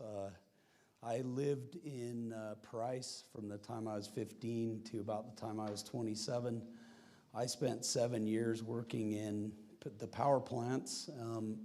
Before I went back to school to get my bachelor's degree, I worked in both Huntington and Hunter power plants, and I worked on the Willow Creek mine infrastructure. And then I decided, I really love energy. I know how important it is, and I'm tired of being on the bottom end of the totem pole. I'm going to go back to school. And I did a BS at the University of Utah in chemical engineering, and then decided to stay there for a PhD because they, at the time, had more funding than anywhere in the nation for industrial scale combustion and energy research. And then I worked for a company in Salt Lake City called Reaction Engineering International for about 7 years, and then went back to the University of Utah for another 3 years, and now I'm at Brigham Young University. And I love where I'm at, and I gotta say, one of my favorite comments that I've heard so far today was Senator Hinkins talking about being invited to leave the BYU-approved housing. That made me smile very much, because about every 2 months or so, my wife reminds me it's only a matter of time before BYU invites me to leave. And it hasn't happened so far, and I think the trajectory looks pretty good, but I'm happy to be there. I want to talk to you today. Well, this is what I'm going to talk to you today about. I'm going to maybe give you some slides in the discussion about what, I guess, the way I perceive the problem within energy, and then talk about what we should do. And then I'm going to talk about several projects and programs where we're actually working on some of these issues. So first, let's talk about what is our energy challenge. Maybe. All right, it's seized up. There we go. Okay, this is a plot of world energy use trends. And it's really hard to talk about energy consumption on a worldwide basis because the amount of energy that we're talking about is phenomenal. And so we're going to reduce it to some units that are easy to talk about, and those units are cubic miles of oil equivalent. So how much energy is in a cubic mile of oil? That's a lot of energy. But it brings it down to numbers that make a lot of sense. Now, this plot kind of shows us that the energy consumption worldwide is growing exponentially. And it turns out that we double the amount of energy that we use every 27 years or so. And that's the black line. And then I'm just kind of showing you the red squiggly line is actual data, and then some projections on what might happen in the future. Our current path says that we're going to continue growing exponentially. Slow development would be this line, and no development would be this line. Now, by the year 2050, if we have slow development, we're going to have to generate another 2 cubic miles of oil equivalent. And if we are on our current path, it's going to be 5.5 cubic miles of oil equivalent. Now, and that's, I put this slide together a couple of years ago before we were even talking about AI data centers and huge energy hogs that are in our near future. So I think the current path, or maybe even steeper, is what we're looking at. Now, I'm going to show you a couple of slides about how we might produce that energy, just to put things into perspective. And as I do so, I don't want you to feel like I am against renewables. I am not at all against renewables. I just want you to understand what we can actually do with some of these things. So this is the largest wind farm in the world. It's in Copenhagen, Denmark. It produces 5 gigawatts of electricity. It costs $30 billion to build. Each turbine in this wind farm is about 2 megawatts. They have 2,500 of these things installed, and it took 38 years to install them. Each turbine at 2 megawatts is approximately 2 times 10 to the minus 7th cubic mile of oil. We'd need 5 million of these to get to 1 cubic mile of oil. We'd need to complete 300 of them every day. And our big problem is that the wind only blows about a third of the time on average. And then something that people don't even know about, when the wind's not blowing, we have to put energy back into them to turn their shafts so that they stay straight, so when we want to use them, they don't vibrate themselves to death. So there's problems with this. This probably isn't going to solve our problem for 5.5 cubic miles of oil equivalent. And again, I'm not saying that wind shouldn't be part of the portfolio. I'm just saying that we can't rely completely on this. So let's talk about solar. This is the largest solar plant in the world. It's in China. It's 1.5 gigawatts of electricity, and to get that amount of electricity, it has to cover 43 square kilometers. Took 5 years to install.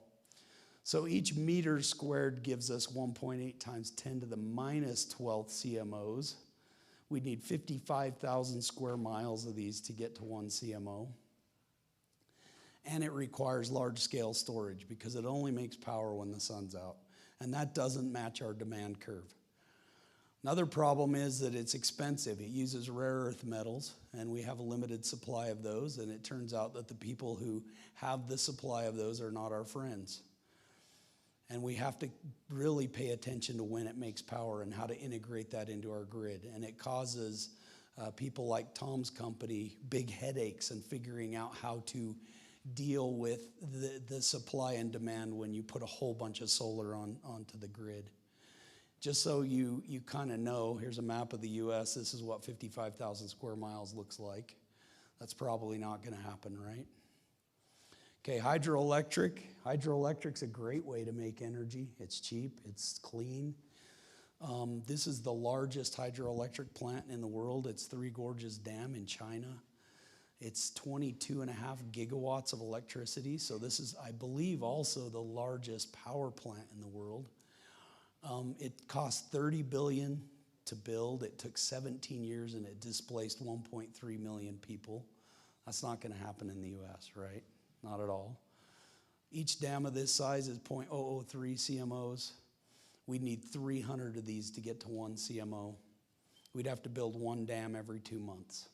So that's not going to happen either. And again, I'm not a proponent in saying that we shouldn't be investing in these energy resources. I'm just saying that this isn't going to solve our problem. So now let's expand upon the problem. We've already talked a lot today about the issue that there are many people in the world, and it feels like the majority, who are against fossil fuels. In the last week or so, there was an announcement. It was released on April 30th that the G7 countries announced their intention to sign a deal to end coal power use between 2030 and 2035. That means that that's kind of what our federal government right now is signing us on for. Tom talked about this last week. The EPA, it might have been the week before last, the EPA released a rule that essentially says if you're going to run a coal-fired power plant past 2032, or 2039, by 2032 you have to install carbon capture solutions where you're capturing the CO2 and pushing it underground and storing it. And this rule, I believe, applies to coal-fired power plants and new natural gas-fired power plant generation. Now, I'm not trying to make any statements about what that's going to do to us in this area because, as Tom pointed out, there's lots of issues, lots of litigation that's going to happen, and lots of digging in heels, which I completely support. But we need to consider all these things when we're trying to decide what we want to do with our future energy. Tom just talked about this, the integrated resource plan from PacifiCorp, and he talked about the 2 iterations of this last plan where last year we found out that we had retirement dates of Huntington and Hunter in 2031 and 2032. And then that plan got amended early this year to be 2036 and 2042. I applaud those decisions. I'm excited about that. All of this information, I want to draw a couple of conclusions from, and these are the conclusions that I'd like to draw. From the information that I showed you about the cubic mile of oil equivalent energy, we have huge energy needs as humanity. And renewable alone cannot supply those energy needs. From the G7 and the US EPA, we understand that there's political pressure against the continued use of fossil fuels, and it's severe. Regulations and rules limiting their use is guaranteed. It's coming. And then from the PacifiCorp IRP, the conclusion that I draw, and Tom, he can rebut if he wants after this, but I'd say the end of coal use for making electricity is something that PacifiCorp accepts as a reality. I mean, they've put down that there are end dates for these plants. But the actual feasible end date is unclear due to technology limitations.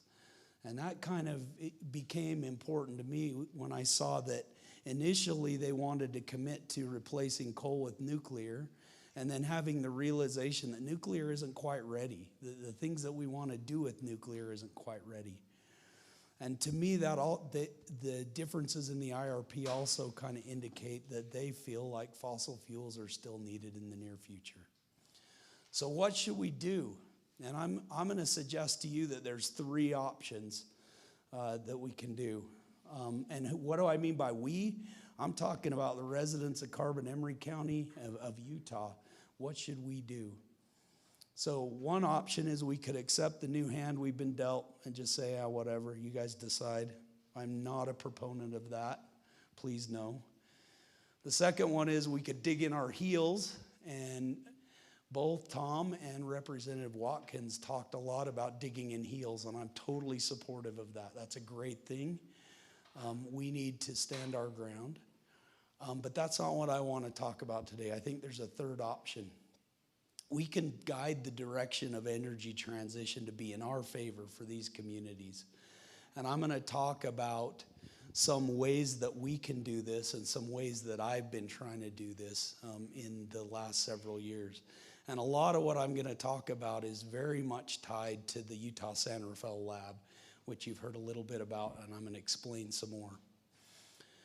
So this is what I want to discuss. And it doesn't mean that I don't think 2 is important. It absolutely is. But I think 3 is also important. So I'm going to talk about some technologies. And this first technology is called Bickers. And you don't know what that is. And I'm going to tell you what it is. But I'm telling you about this one first because it gives some evidence on how we can push the discussion towards an agenda that makes sense. And we can leverage federal dollars to do so, and we can kind of avoid being pushed in the direction that we don't want technology to go. So I work a lot with the U.S. Department of Energy and their Office of Fossil Energy and Carbon Management, and this is that office's budget in 2022. And you can see that really the Office of Fossil Energy and Carbon Management used to be the Office of Fossil Energy, and they were all about producing electricity from fossil fuels. And now you can see that their budget has changed significantly. Now they're talking about carbon capture, carbon utilization, carbon storage, CO2 removal. And there's not a lot about power generation.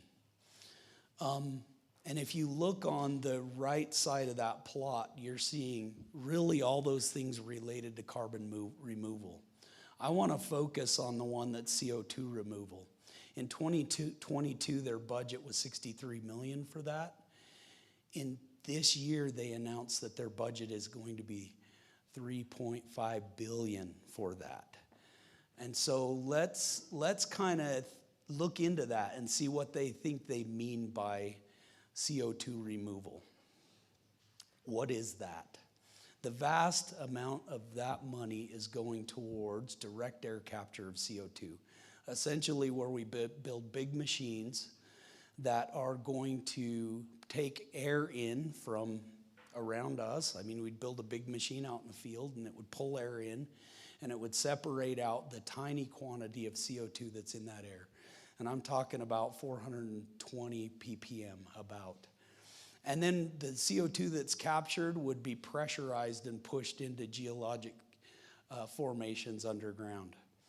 Now, the whole point of this is to avoid what is perceived as catastrophic events associated with global warming. And I don't want to go there. I don't want to talk about that. That's a debate and a can of worms that we don't want to have right now. But let's talk about what this technology means. It would cost about, and this is an average, there's estimations that have a range. It would cost about $385 per ton of CO2 removed using this technology. It's very, very, very expensive. So now let's talk about an alternate technology that might make a little bit more sense. And I'm referring to BICRs, which is biomass carbon removal and storage. And what I'm referring to here is something you learned about in grade school.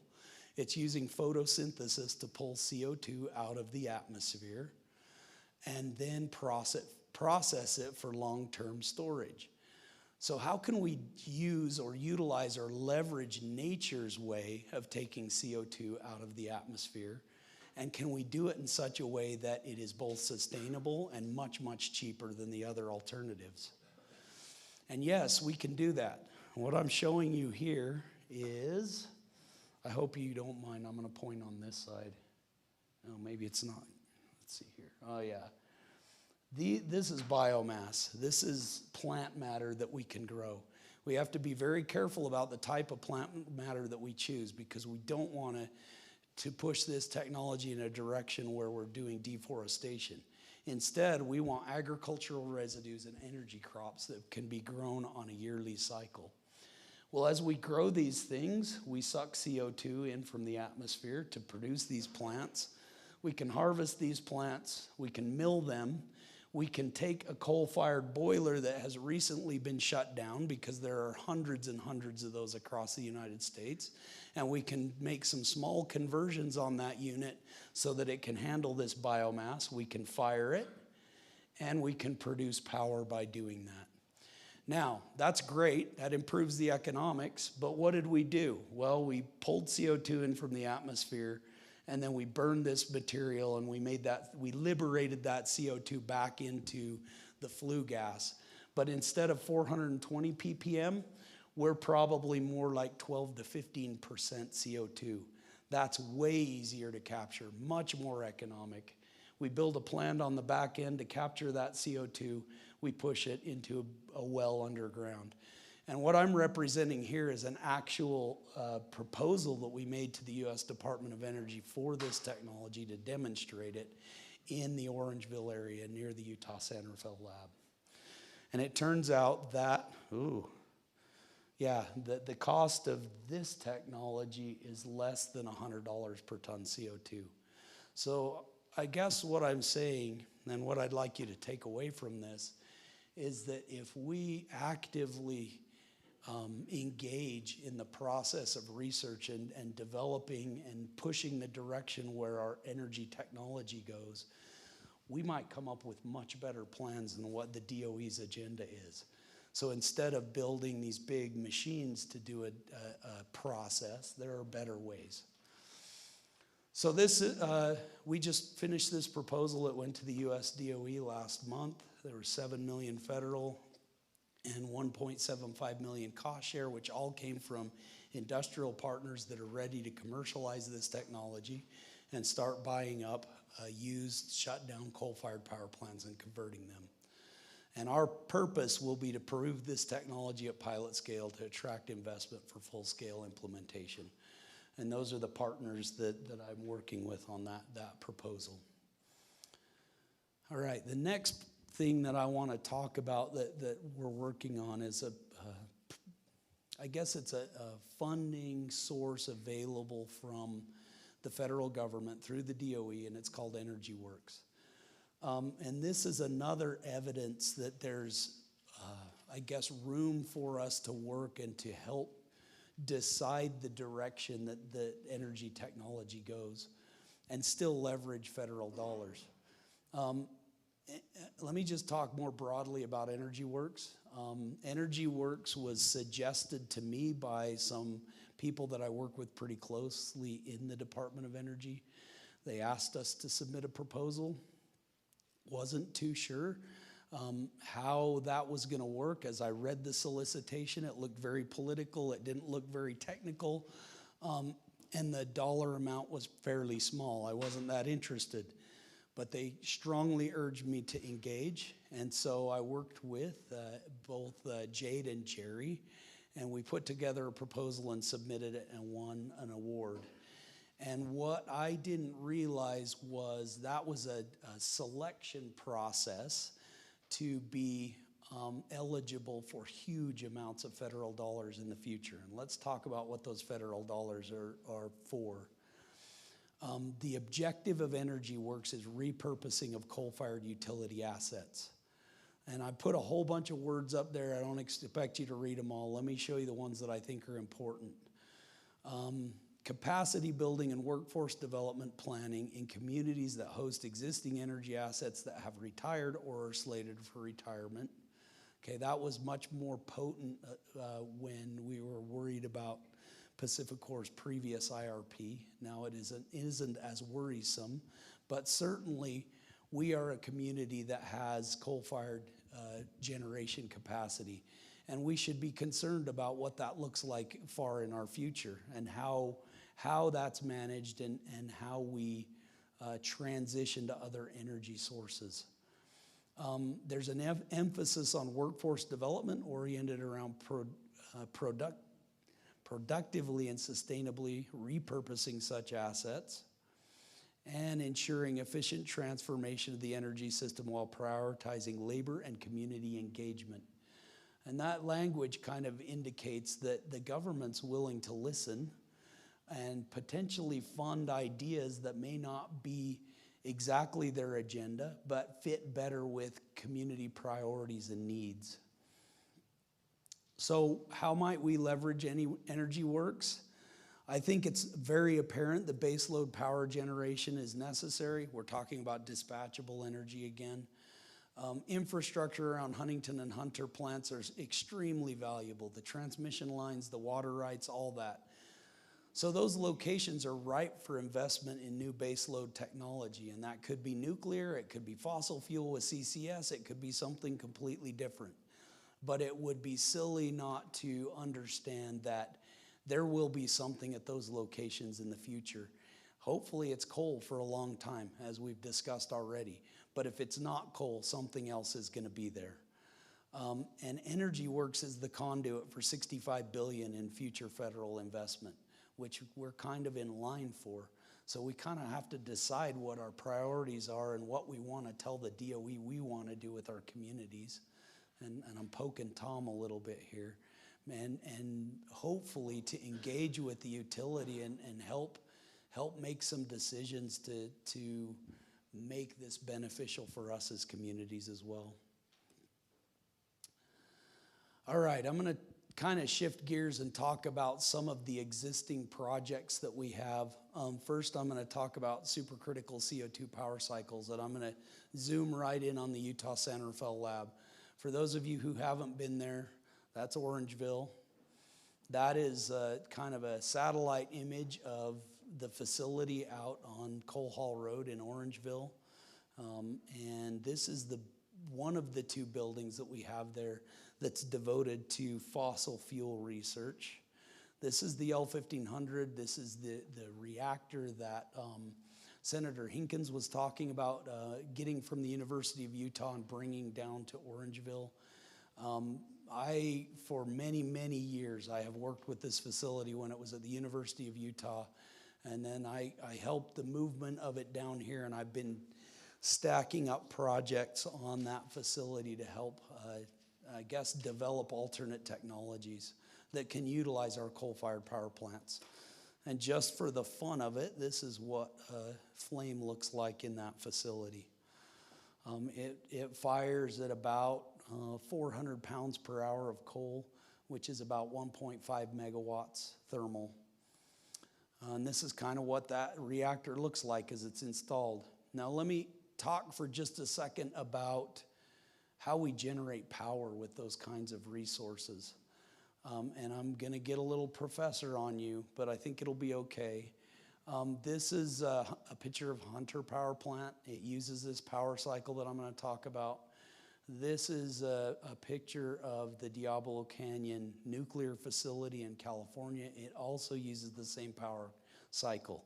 Really, any thermal power generation uses this power cycle. It's called the Rankine cycle. And you know about it even though you don't know it's called the Rankine cycle.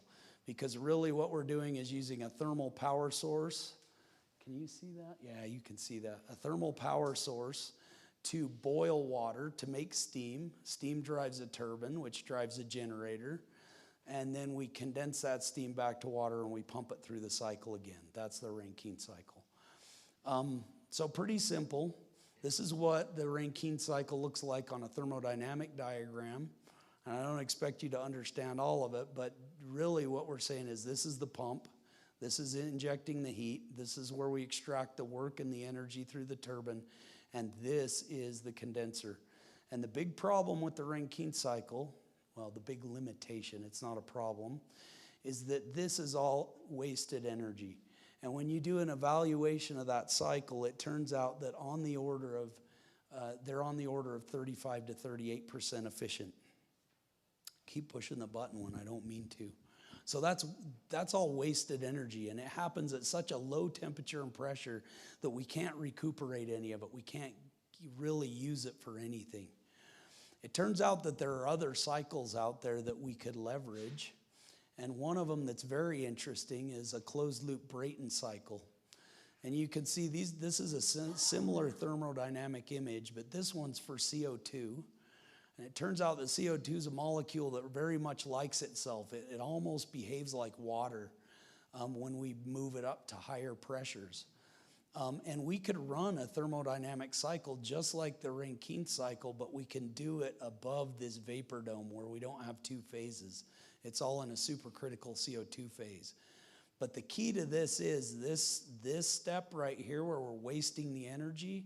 It happens at a much higher temperature and pressure, and we can actually recuperate some of that and put it into the cycle.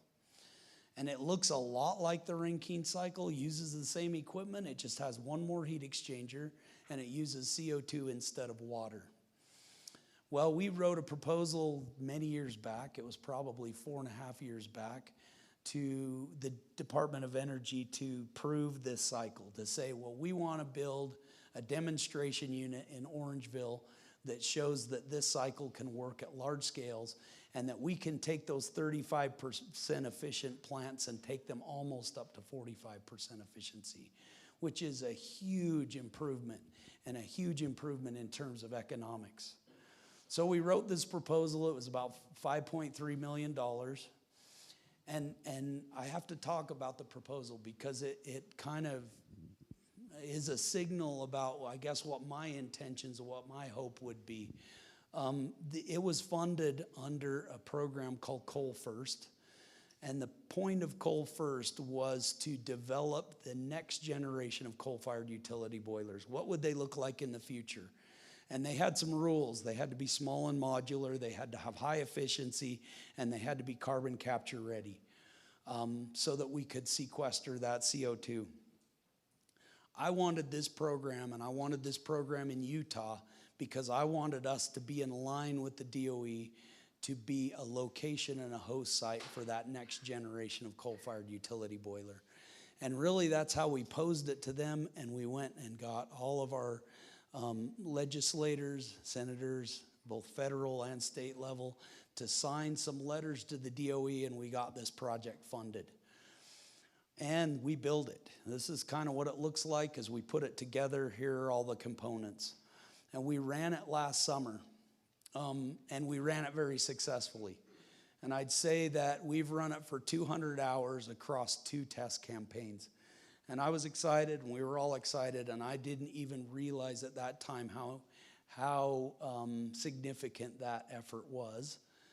It turns out that over the last 20 years, 15 years, DOE's dumped $250 million into the research in this area. And they funded some of the best labs in the country, including Sandia National Labs, Southwest Research Institute, and many others.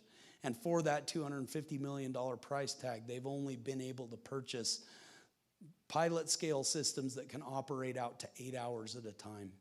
And the first time we turned it on, we ran for 70 hours. And DOE they about peed their pants. So they came out and they visited us, and they now have extensive plans for utilizing this facility in the future to help develop that technology to the point where it can be commercialized. We also have some additional plans. We want to, this kind of is what the facility looks like. This is the combustor with all the heat exchange systems. This is where the turbo machinery is. And like I said before, this kind of technology is as applicable to coal firing as it is to natural gas firing, as it is to nuclear. We want to kind of start pushing in the nuclear direction as well. And in order to do that, we're essentially going to put a heat exchanger in between our turbo machinery and our firing system. And we're going to change it so that on one side we still run supercritical CO2, but on the other side we can run the kinds of fluids that they're looking at using in advanced nuclear reactors. And then in the future, we can put a demonstration scale nuclear reactor out there to do all the thermal testing that's required by the NRC to license new technology. Okay, I want to talk about one more project. This is one that we just landed, and I just want to show you that there's diversity in the kinds of work that we can do at that facility that relate to energy. You probably all are aware that we use a lot of lithium-ion batteries. I'm pretty sure there's one right here. I'm pretty sure there's one in every one of your hands and in your backpacks. It's your phone, it's your laptop. But we also use them in electric vehicles. Well, lithium is actually a precious resource. There's a limited amount of it and a limited amount that's easily available. So what do we do with it? We have tons of waste, and here I'm just showing like consumer electronic waste. Well, within that battery, we have different kinds of materials. We have copper, we have graphite, and over here we have lithium and cobalt. Some of them have nickel in them. There's aluminum, and then there's lots of plastics that are essentially the casing that holds all those materials together. Well, we're just kind of landfilling all this stuff right now, and it's a precious resource. So we wrote a proposal to the Department of Energy that said, well, we can come up with a process that is much more economical for recycling these materials.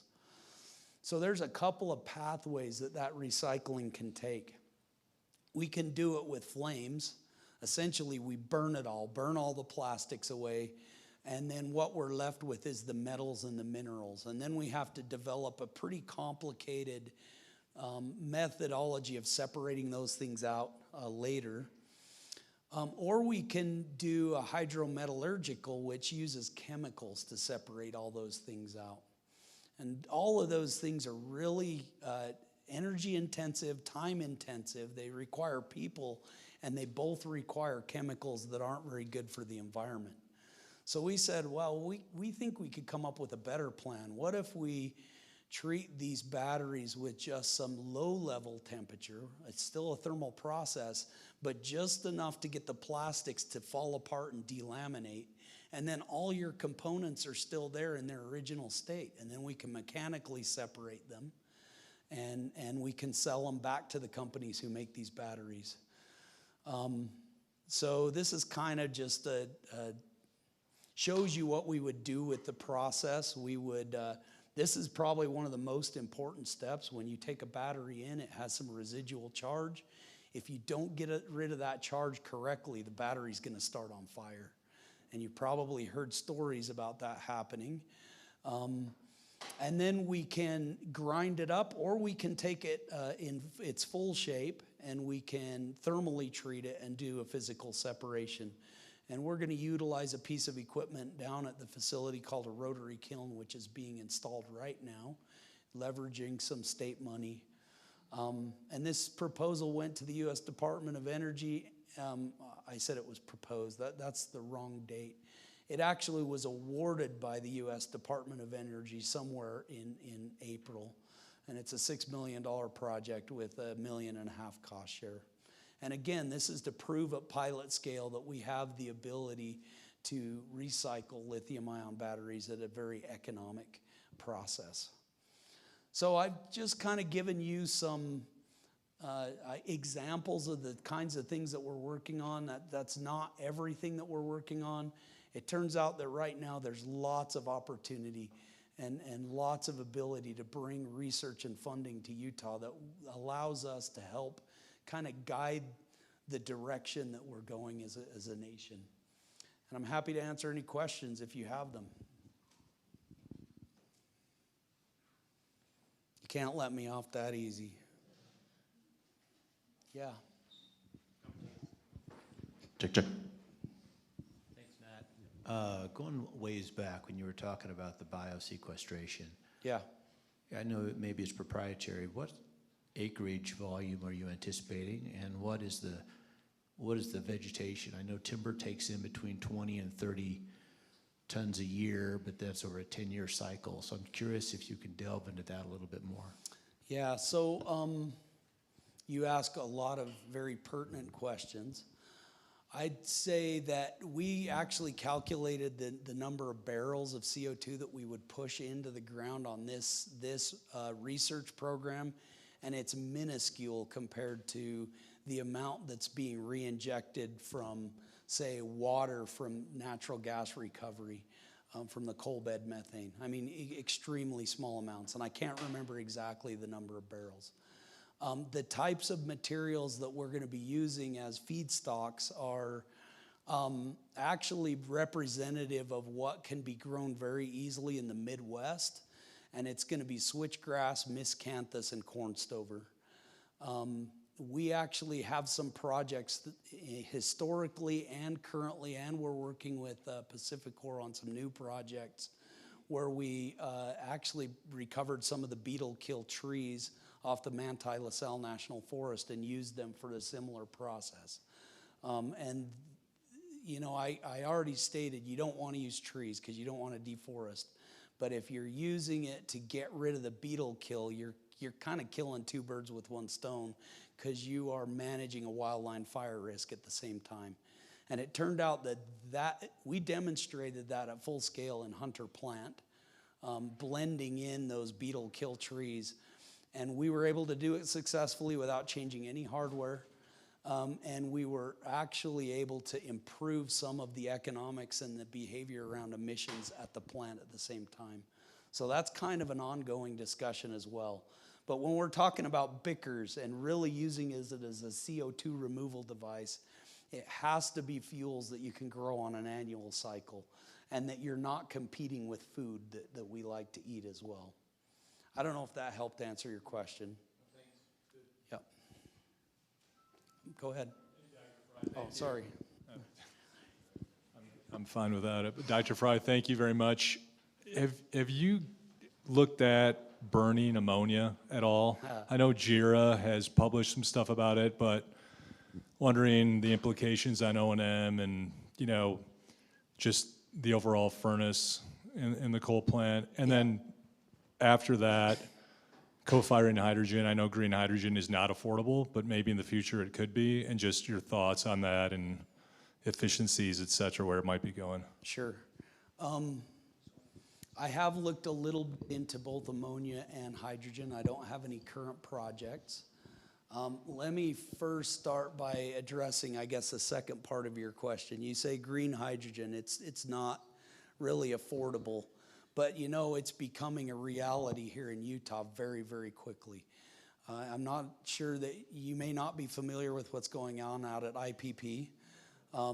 You know, at IPP, Delta, Utah has, I guess, the perfect storm of perfect instances that make hydrogen make sense there.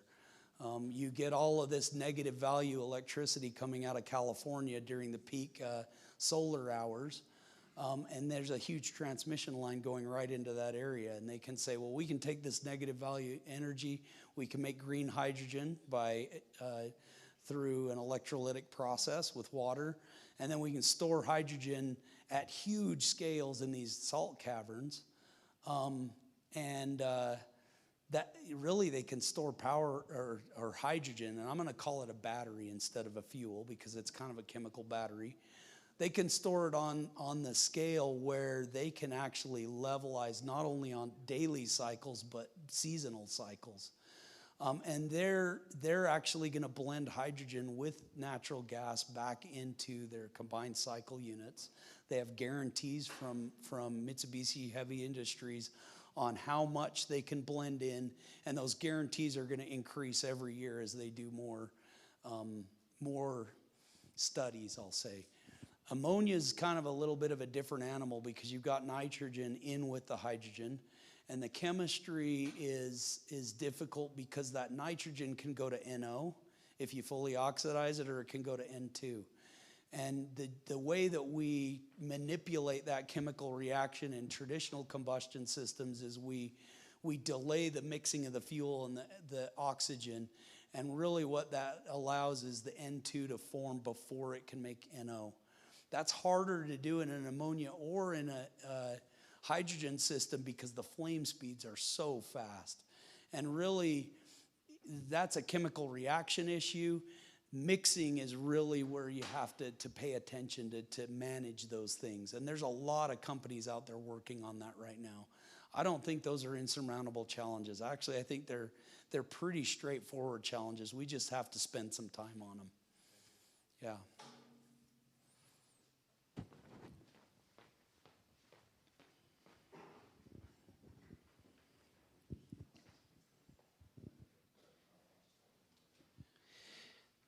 Thanks for all the work you're doing. My question is how do we, there seems to be a gap between all the research that's being done and getting it to production.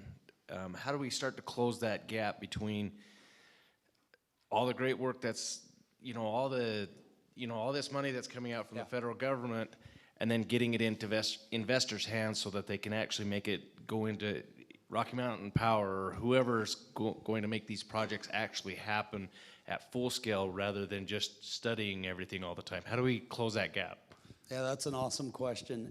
And honestly, that is a thing that I'm very concerned with because I'm not like the other egghead professors, I hope.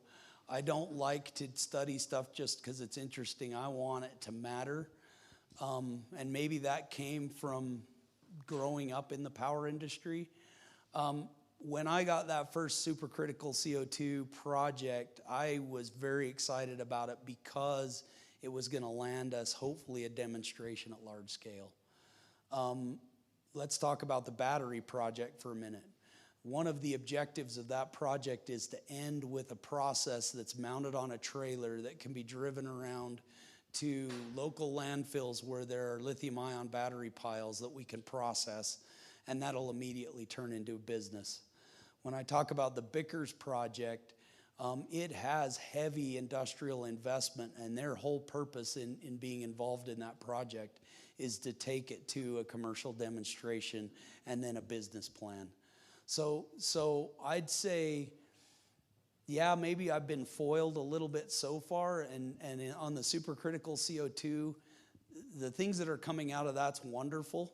I wanted a demonstration, but a change in the government structure in the federal government completely changed the pathway of that project, and that's something that I can't control. I guess I can just hope that either through a new administration or even through the current administration, it finds its way back to being something that gets commercialized and we can bring to this area. Yeah, I guess my answer is we have to be a little bit patient, but that's really my hope and goal, is to get these to demonstration and to commercial projects. Yeah.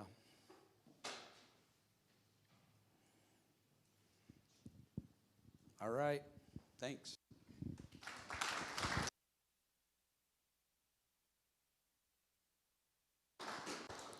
Thanks a whole bunch. That came together very well laid out, so thank you.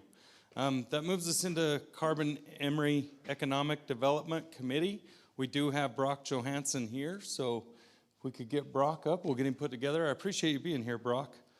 Real quick, to kind of fill in between before I forget, really big deal. If you guys know of anybody that needs a place here, that needs to be at these meetings, or even a speaker, feel free, the invitation that you guys got on your email, if you know of somebody, forward it to them. Just send them the invitation and they can fill it out as needed, and our next meeting will be September 5th. But we have a couple more presenters to go. I just wanted to throw that out before I forgot. So thank you. I'll turn the time over to Brock. Thank you. It looks like I'm standing between you and lunch, so we'll move through this as fast as we can. That's just forward, right? As he said, I'm Brock Johansson, CEO of Emery Telecom. Some of you have heard me talk in the past, and so this is going to be boring to you. And so maybe but to some it might be new, and maybe we can actually turn it into more of a discussion. But so I'm the CEO of Emery Telecom. I've been with Emery Telecom since 2005. I'm an attorney by trade, but I'm a recovering attorney. Haven't practiced since 2005. I've been working for Emery Telecom. Appreciate it. Those of you who know Emery Telecom, we're a nonprofit cooperative owned by the members here locally, and we serve in Carmen, Emery, Grand, San Juan, and parts of Wayne County. And so why am I up here? Well, I was sitting through, and we do these kind of meetings all the time, and I appreciate the meetings. This is actually one of the more interesting ones. It's got a lot more technical depth to it. And I think these collaborative meetings helped because as we get more and more information, we're able to help push things along in our county. And I think information just helps us make good decisions. And I was sitting in a meeting at the college, and they had done the coal strike task force was presenting their findings, and they said, all right, coal's going away in Emery County, and so you guys all transitioned to IT jobs and tourism. That was the report, if you guys read it. That's what it said, right? And I was so mad in the back. I was just sitting back in the back, and I'm like, how much money do we pay for this report, and who in the heck was doing it? And then I look at it, and they put me as one of the co-sponsors, signers things, so it has my name on it. So I don't know. Take that for what it is. They listed me as one of the signers or sponsors of it, but it just made me mad. And I was like, that's not the answer. So I'm going to maybe go through a different way of looking at business, and I'm not I practice business. There's people in here that are more successful than I am, but I do okay. You guys have all probably heard of the SWOT analysis. So in a business, you look and you say, okay, what's your strengths, what's your weakness, what's your opportunities and threats? So that's what you're looking at it. And I think we need to, as a community down here, we don't, and I understand that Strike Force was supposed to be looking at this, but I don't think they did a very good job. They just looked at one opportunity. Well, everybody can stay home, work as IT people, and then the rest of you start waiting tables for the tourism, right? So that's your answer. You guys Just when you stop doing whatever you're doing, you guys can either wait tables or go be IT guys. So, but I looked at this and said, okay, let's look at a SWOT analysis for the community. And I'm going to give you an example of Emery Telecom first. So Emery Telecom, when I came on, if you guys think back, 05, that's about when everybody got a cell phone. I mean, there were a few people that were early adopters. I had an old Trio at the time. A few people had Blackberries. That's all that, those were the only devices. There was no iPhones or anything like that. But in 05, there was a few people with Trios, packing those big Trios around. I remember I really liked it, but it's pretty cool. But everybody said to me, I can remember I was sitting with Uncle Craig Johansson, some of you guys know him, and he said, what are you going to do? Because there's not going to be a landline in 5 years. And I said, what are you talking about? We're going to be more successful than you've ever seen us. And he said, well, I just don't understand. You guys are a landline company. And I said, all right, Uncle Craig, well, the way I look at it is on a landline, everybody goes home. At work, they're not at their landline. Then they go home, they do chores, go to their kids' events. They don't have their phone with them. They finally get home around 8. Everybody calls their grandmother, their girlfriend. They talk for 2 hours, and then they go to bed. So we got a 2-hour window where everybody's on the phone. And I said, what's going to happen when everybody's packing that cell phone? Well, they're all going to be stealing from their employees because they're going to be sitting there on Facebook. They're going to be sending texts. They're going to be taking calls during work. Now, instead of making phone calls 2 hours a day, everybody's going to be making phone calls 14, 15 hours a day. Who's going to haul all that traffic? I'll take that. And so we did. And I took the size of Emery Telecom up by about 6 times since I took over. And it was just a huge opportunity. And so you look at this and you can say, when you got something coming down, a freight train coming down, like closing coal mines or closing a power plant, and you say, okay, I got a freight train coming at me. What are my strengths? What are my weaknesses? Well, we had this fiber network, and at the time, all they had was the fiber network was only in Carbon and Emery counties. This is now our fiber network for Emery Telecom. We mostly haul cell phone traffic, and we made a lot of money doing it. We had to build a couple rings in the state of Utah. You can see we go out to Denver, we go up to Salt Lake, we got a ring through 2 rings up into the basin, down to St. George. We're trying to get down to Vegas. We're trying to get down to Phoenix out that bottom route. We're down into the Navajo Nation down there, and we're trying to complete that build down to New Mexico, either to Albuquerque or to Phoenix. And we just haul big traffic. And it's allowed us to build fiber to the home here without increasing cost to any of the residents. That was all paid for by cell phone traffic that we haul out in the enterprise areas. So it's kind of been good for us. So I think you look at that and you say, okay, what about Emery and Carbon County? Well, what's our threat? Well, we know it's pressure on coal. That's the middle picture is one of the Citru brothers, one of my grandpa's brothers up at the Elephant Mine. You know, my grandpa was a coal miner his whole life. He was the superintendent out at the Desby Dub mine. And my family's been involved one way or the other with coal or supporting coal my whole life. That's, you know, we know what's going on there. This is a picture of the closure of the Castle Valley or the Castle Gate plant. It's been reclaimed. You guys all know that. So that's our threat. Our threat. So now let's look at our strength. And Andrew kind of brought this up. Instead of looking at it and saying, well, we just have the swell and let's monetize it, we got to look and say, well, we still have the coal mines. We still have Hunter and Huntington power plants. We still have the Sunny Cogen plant. Transmission lines are huge. And I don't think that, I was up with the director, Greg Sheehan of the BLM last week, and I was kind of telling him my vision about this, sitting in his office, and he said, well, you got the transmission lines, and we're not permitting any more of those. It takes 20 years for somebody to permit a transmission line across this. You guys just leverage that those transmission lines. We need, as Emery County, to realize that we have that, right? Then the water resources, you think of all the dams, and I'll put it up, picture one of them here, but we have a lot of water, and most of it's allocated towards energy. That's not going away. It's still there. We have the existing rail system. We're also trying to expand that. Carbon County Airport, Emery Telecom, we have the best fiber network in the state. Intermountain Electronics, New School, Recreation Work Life, and then USU. So those are some of our strengths. This is just a picture of the open coal mines that we still have. We need to find a way, and I think that's what Andrew's saying, Dr. Fry's saying, is how do we keep using that coal? I was out at one of these tours with Dr. Fry, and we had DOE out there, and I grabbed the two DOE guys out in the parking lot, and I said, hey, designate the Energy Research Center as a national lab.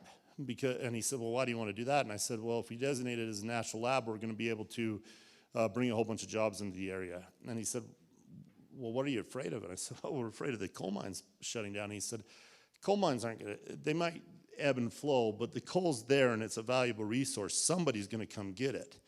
You guys might have a downturn.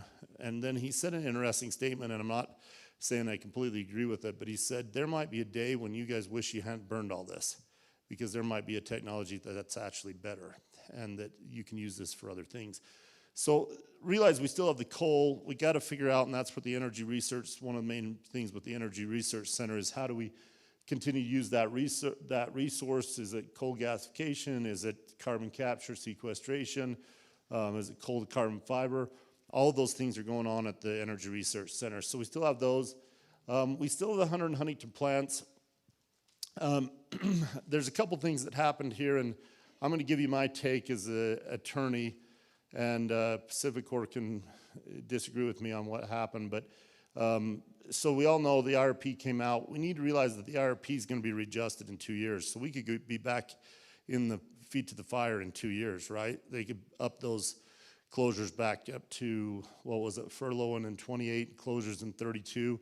Now we're at 36, 42. But those could go back in the next IRP. So why did they jump back to the extended deadlines? Well, the first was the rule, the ozone transport rule that was pushing on Pacific Corp. The Supreme Court came down and remanded that, and so that kind of overturned it.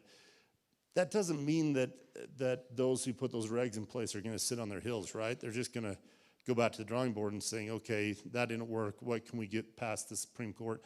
So those are still going to come at us. We just got to be willing to fight those. I appreciate Pacific Corp taking the time to do that. The other thing, and there was a rule passed in the state legislature that kind of talked in it, and I think it had some to do with this too, and I appreciate our legislators on this, but it kind of talked about how the recovery happens on plants that are retired early. And the state took some action on that in this legislative session. And so some of those, you might not know that bill went through, but that bill went through. So now we're back to 36 and 42. And so we got to look at that and say that gives us a little bit of window, but that window is just propped open for 2 years, right? It could close immediately in the next IRP. And I think that's how the room has to look at it is we got a little bit of breathing room, but we might not have breathing room in 2 years when they send the next IRP down, right? So think of it as breathing room. How are we going to keep these plants open for as long as we can? And then what are we going to use the transmission lines and the water for once they're closed down? Lauren gave me this number, but he estimates about 2,576 jobs are a result of these two plants being open. Here's the transmission lines. If you want to see them, I can blow these pictures up. Appreciate Pacific Corp sending them over. This is an example. The water, this is Joes Valley. Joes Valley has 62,460 acre feet of surface area or of storage, and then 11,000, or what is that, 1,170 acres of surface. Half of that is Pacific Corp's, basically, if you look at their storage right. And they have that same storage right in most of the reservoirs around here, whether it's Electric Lake's a little higher. You look at what they can do with Mill Site and those others. But Joes Valley is a good example. Huge energy, water resource for energy. It's huge. So again, it goes in our strength column. So our opportunities, I know Dr. Fry kind of talked about a few of these, but solar and wind, geothermal, nuclear, how do we support and extend the current plants, carbon capture, carbon sequestration, what are the policies we need to push those out? So those are some, I'll just go back on that. This is two statements that are kind of interesting. Jennifer Granholm with U.S. Secretary of Energy said, by capturing and storing carbon from polluting sources, we can make real progress in tackling the climate change. We haven't seen that that statement come to incentives yet. If the incentives were there, and I think that's something that the room needs to be honest about. You know, we say, well, why aren't they pushing carbon capture? Why isn't nuclear getting pushed right now? And we got to understand what's really happening in that. It's just economics, right? Coal and gas are really cheap, and so nuclear doesn't make sense. The only way to make nuclear make sense is to regulate coal and gas, okay, which we don't want. So it's kind of, just realize that the current nuclear plants had to be bailed out because the gas prices got so low that they couldn't compete on the open market with gas prices. So the federal government had to do a bailout on nuclear. So we look and we say, well, why isn't nuclear happening right now? Because coal and gas are cheap, right? And so we can't have our cake and eat it too. Which it's kind of, you gotta realize what's happening in the market and say, okay, nuclear will work and be viable when coal and gas are too expensive. But we don't want that to happen too soon, right? So, and it kind of goes back to the same with carbon capture. Carbon capture will work as soon as we are willing to pay a little more for our power. And that's kind of, you just got to think of it more like a business, how the businesses are thinking about it. It's all driven by the economy. We like to say it's driven by the government, which it is because it's a regulated entity, a regulated industry, but they are just tweaking dials and then the free market works, right? So if they tweak the dial and they make coal too expensive to burn, all of a sudden nuclear becomes viable. If they tweak the dial and make it so that carbon capture is economical, then it'll go, right? And so I think we need to realize the process is happening in the background and be part of that.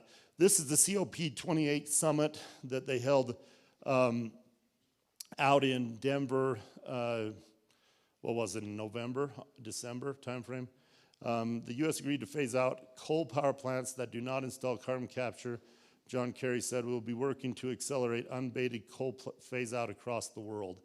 And the U.S. actually agreed that they would phase out all of theirs that don't have carbon capture. So if we want to extend the plants out, just realize that we've already covenanted to the rest of the nations that we will not have unabated coal plants. We're not going to have them. And so we've got to figure out how that's going to work.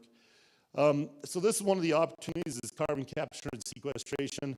A couple things that the committee's looking at here, and again, the committee doesn't have any information or any power. It just is an information gathering body just like this. So, and I'm not the expert here. If you want the expert, Richard Powell's in the room, and he's the expert from Dogma. And he's presented to our group a few times. I know that Dr. Fry hit this a little bit. Let me just tell you the economics here. So the U of U's EGI Institute, I can't remember what the Energy and Geoscience Institute, they've done the studies on this area, and we have enough, I think that, and they can correct me if I'm wrong in here, but they said that the Buzzard Bench, Grimes Wash area up here has enough capacity to store all the carbon produced in the next 100 years in Utah if we could capture it all. That's everything. That's if you could capture everything coming off every motor vehicle, every plant, every home. We have a huge storage capacity right here under us. And so you look at that and say, okay, why isn't it happening? The state's already done the studies on it. How do we push that along? Well, the big problem with this is under the regs right now, the EPA governs the sequestration process and permitting of the wells. They'll tell you that takes 5 to 10 years and millions of dollars. In 2002, our legislature passed a bill that was much needed to take primacy or the permitting process back from the federal government to our state, to Dogma, to the state agency. So that was passed in 2022. Dogma is going through the process to get that primacy. And as soon as that's done, then, wells could, I think Richard's saying 1 to 2 years and a lot less money, right? And so I think you'll start seeing sequestration become a viable option when we take out the uncertainty of the EPA and the millions of dollars in permitting. just realize our state legislature, and I know Representative Watkins and Senator Hinkins had a big hand in that. In 2022, they said, take primacy back. And so we are working on this. We get regular updates from Richard Powell. He's in the room. But this is really neat to me because it's not just for our coal plants. If we were to put a sequestration well out up here along the foothills, then the counties can go to any other carbon producing industry and say, come out to Ridge Road or come out to the industrial park by the research center, set up shop there because we can take your carbon and ingest it 4 miles away. And it's great, right? And so this becomes, if we can get a well out here along this formation, that we can start putting that in, then you'll see other things come about. So this is another thing we need to be talking about. Realize that our state's on it. Frankly, and this I've talked to our state, the state about this, but Dogma just needs more people looking at it. They need a bigger budget and help Richard get the process done. That's right, Richard? So, well, there you go. That was my plug, Richard. So nuclear, again, you look at the nuclear plants, the economics on this are that everybody realizes that this is the only real viable green energy source. I mean, we're playing around with solar and wind. It's not for reals. It's not really doing what we need to do. You got to base load. That's just a ploy to line people's pockets. In the end, nuclear is the only answer for green energy. Geothermal's too small, in my opinion. But so nuclear is the only answer. Why is it not happening? Because it's too expensive right now. We haven't built a plant in 40 years, and I'm not the expert on this, but we haven't built a plant in 40 years. So there's no way to go in to the Nuclear Commission and get a plant approved without a lot of money. Bill Gates has finally bought off on that. He's the one that's putting in TerraPower. You can go to the website. He's the big pusher behind it. The idea is I think when Gain was out 2 weeks ago, they said there's 50 projects that want to go. They're just waiting for, one, the economics, gas to not be so dang cheap, and two, one project to get through the Nuclear Commission, right? So this is kind of exciting. If Gates can get through, then these can be cookie cutter, because once they're approved, then they can say, okay, that plant is approved. Now you don't have to go through the full permitting process. You can just take and place these wherever you need them, and the process becomes a lot easier. I'm not an expert on this. Maybe somebody who is can answer the questions, but the two things that I hear that are good about this project is, one, that if you separate the nuclear reactor from the steam unit, you cut the cost, because the nuclear reactor gets regulated heavily, but the steam combustion unit gets regulated lighter because they're not by each other. So it becomes a little more viable than having a full plant built on the high nuclear specs. The other thing is it becomes safer because you separate the idea of a steam bomb from the actual nuclear reactor. So this is kind of exciting. We're not off the table on this. I think Lauren came and presented to the committee 2 weeks ago. He said, we just took it out because now we've got 10 years out. We're going to wait and see when this project, if it's viable, how much it costs, what's the overruns, and then when we need to, we can put a nuclear project back in the plans. One thing I bring up that just so everybody, just a thought for the locals here, one of our big opportunities is USU expansion. CU, most people don't realize this, but when CU was around, we had almost 2,600 students. We're down to under 1,000, really. And so CU got gutted by USU. USU's bringing it back. There's people in here that have done a lot of work on this. Senator Hinkins is probably the biggest one, and Representative Watkins helped with that too. He brought in a fund where they can bring back all their vocational programs. So there's some funding that comes in each year. Right now there's over $2 million in that fund. If you want to know why they were able to add the aeronautics program, the welding program, all these programs that they're adding back in, it's because of that funding that our representatives got. So hats off. That started about, I think we went in about 17, 18 on that. I can't remember. And it was something like that. Got that money. Now we're starting to push on not just the vocational side, but higher ed. Our legislature just approved an energy engineer program out there. We're trying to get the business school back, or to have a full business school down here. We're looking for funding for that. We're trying to get IT. This is a really interesting thing for those of you who read that. So we're all supposed to transition to IT and to tourism, but we don't have an IT department at USU. So I don't know how we're going to do that. But USU Eastern doesn't have the actual IT program. You got to go up to the U, to the Logan campus. You guys know some of these other things that we're watching. Uinta Rail Basin Project, Railway Project, Low Elevation Reservoir. Obviously, the Santa Fe Energy Research has been talked about a lot. The 2 industrial parks. These are just the industrial parks. Again, I think something's huge is on this is if there's going to be spin-off from the Energy Research Center, but then there also could be spin-off from carbon capture and sequestration, right? So there's some things, the counties have put a lot of money into both of those sites. This is one thing on, I put understanding the game on this side, and I just added this today, but there's a couple things. One, we're losing the energy dialogue. And I think Jeremy was giving a presentation, and it kind of opened my eyes to this. We're all looking at this saying, well, we got to shut plants down. We got to shut plants down.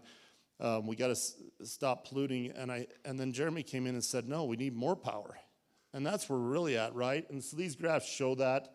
I think, I don't know what a terawatt hour is, but it's a lot. And that's what America's going to need. We're going to go up by another quarter in the next 25 years. We're going to need a lot more power.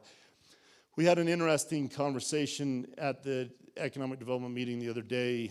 I can't remember, and I'd like some clarifications, so I'm going to throw it out there. I don't care. I can say what I want. It won't matter. But Pacific Corp was at the meeting, and they said that they had, I can't remember, they said their system is 8 something or others, and they have requests for 16. So they could actually sell double the power right now. They just don't have it.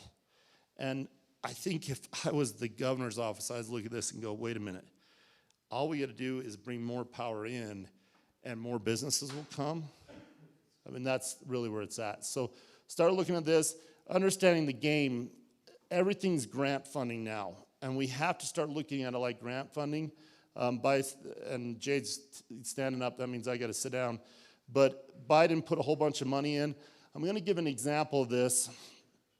So Emery Telecom in the last 5 years, since Biden's come in and done what he's done, he's given out just grants like crazy. And Emery and Carbon counties were overbilled already. But I started looking at how much money was getting handed out. So USDA, we went and got $3.5 million from Community Connect. We went and got $9 million from the Rural Digital Opportunity Fund. We went and got USDA Reconnect, $7.7 million. We got E-rate, we got $12.4 million. We got a bunch of money from the state. And so just in grant funding, you know, Emery Telecom just the last 4 or 5 years is 40 to 50 million in grants. And I'm just one industry. Like, you think about what you're doing in your industries right now. There's so much money flowing, and we're not getting it. This is the slide that I think is most important here.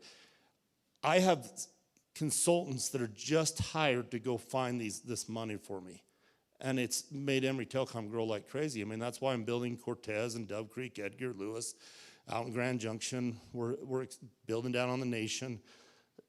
I'm not doing that out of your pocket and out of the members' pockets. I'm just taking federal dollars and going and building. So look at that and say, okay, what do we do here? So one of our processes, we're forming the IWG, Interagency Working Group. So in Wyoming, what they did is they formed an interagency working group, which just brings the state agencies with the federal agencies and hooks them up with the locals. And then they say, all right, what money's out there, right?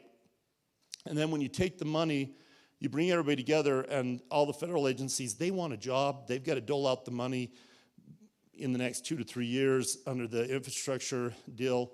And so they come to the meetings and they say, we've got all these programs, and what do you guys want done? And then you say, well, we're trying to build a new sewer system, or we need these roads done, or we need this electrical system, or you need these telephone lines, broadband lines. Nobody pays for telephones, remember? So broadband lines. And then you get hooked up together, you put the grants in. So in Wyoming, the governor's office came and formed the IWG, and they hired a lady named Drew Palmer, and Drew Palmer set up the IWG. And so they meet every 2 weeks. The federal agencies meet together with the locals and the state, and they say, how can we help you take our money? And so Emery Telecom, we saw what Wyoming was doing. That's why they've got the TerraPower project for nuclear. That's why they've got the carbon sequestration project that they're doing up there. We don't have that. Wyoming does. That's why they've got a huge energy research center up in Gillette that we're going to make the Santa Fe Research Center that big. But Gillette's a lot bigger than us. Why? Because they understand this grant process, right? So Emery Telecom, we didn't have time to wait for the community to jump on board. So we just hired Drew Palmer, the exact same consultant. And we said, all right, Drew, start the IWG here, just like you started up in Wyoming. So Drew's been starting this. I was on a call yesterday. I was back in Washington. I've been trying to meet with the right people on that side. We had the governor's office on the call yesterday. We were talking with some of those agencies. We're trying to get that all started. So once we get everybody coming, all the federal agencies that are trying to dole out the money, get the state, because they've got to be involved on the matching fund portion. And then we get the locals, because we have to tell them what projects we want, right? So that's how the process works.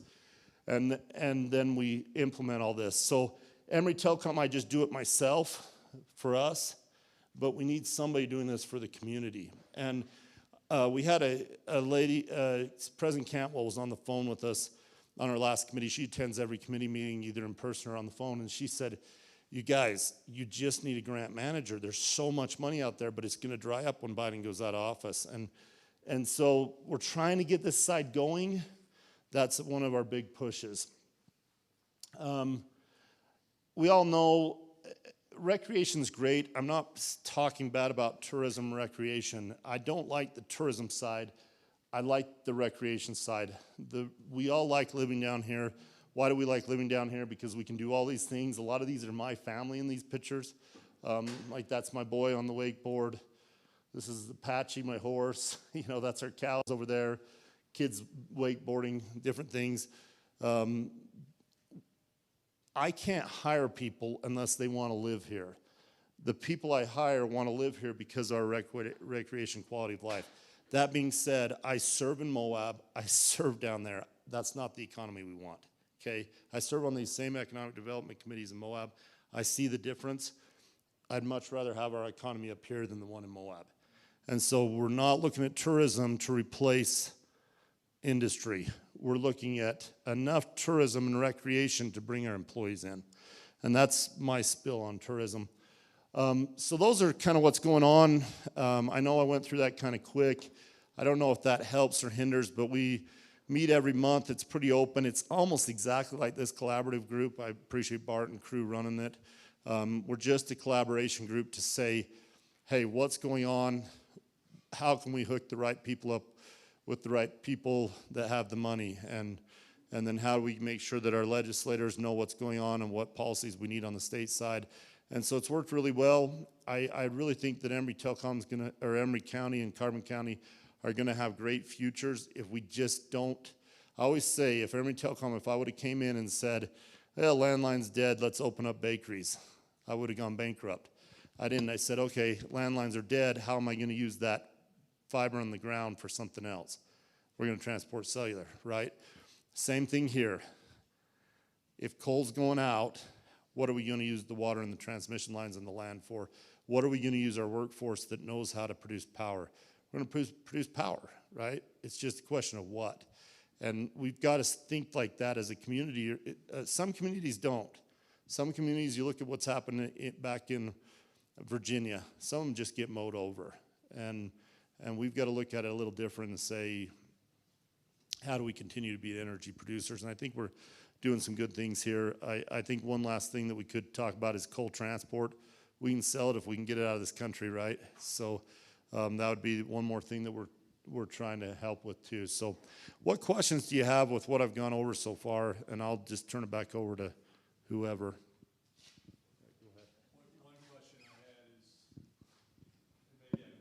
Yeah, just everybody, we're at 10:30, so. One question I had, maybe I missed it. What about, especially if you have transmission lines, do you have power plants, you have water, and you have all your infrastructure in the ground for transmitting information, data centers, and I know there's a lot of talk nationally about this. I don't know what the trend is in Utah about bringing in that as an industry. So I make a lot of money off data centers, and the county commissioners have come to me numerous times and said, help us land a data center here. I've got $20 million, in addition to what we're saying here, I've got $22 million in builds that I'm doing just for data centers in the metro areas. I understand the data center market. Everybody says, let's do data centers in Carbon Emery. We don't have a near enough airport. That's what they all tell us, and you're not gonna land it. And I know even with Price Airport growing, they want a major airport within 40, 50 miles so that they can fly their people in, Uber them down, do the work, and get back out. And so I know Intermountain Electronics is working on it. I know Carbon County's worked on it. You can if you want. I sell a lot of fiber to data centers. Like I said, we have $22 million in just builds to data centers going on right now in Salt Lake and Denver. And all of those data centers are within 50 miles of an airport. And every time I talk to a data center, that's what they tell me. They say, we want to fly our IT guy in, put him in an Uber, he's going to go in, install a router, and we're going to fly him back out. And they don't want to drive 2.5 hours to a data center down here. And so that's my only thoughts on a data center. I'm not saying it can't be done. You can have redundant data centers like the one in Richfield. I just got a bunch of circuits down to that one because the state does run a rural one. I do think the state should be doing that. If the state needs redundant data centers, put them in the rural areas like they did in Richfield. They could put one down here. But a commercial data center where you're selling space, you need to be by an airport. And that's just where it is. I build out to 7, 8, 9 data centers in Salt Lake and Denver. And that's where, and they pay me a lot of money those places make a lot of money. And they pay us a lot of money to haul their traffic. That's probably our, after cell phones, that's probably our biggest customer is just hauling data centers. And I build to everyone I can find in Salt Lake and Utah County. Other questions? Well, thank you. If you have any other thoughts, come talk to us, and everybody's invited. Just an information group, so thank you.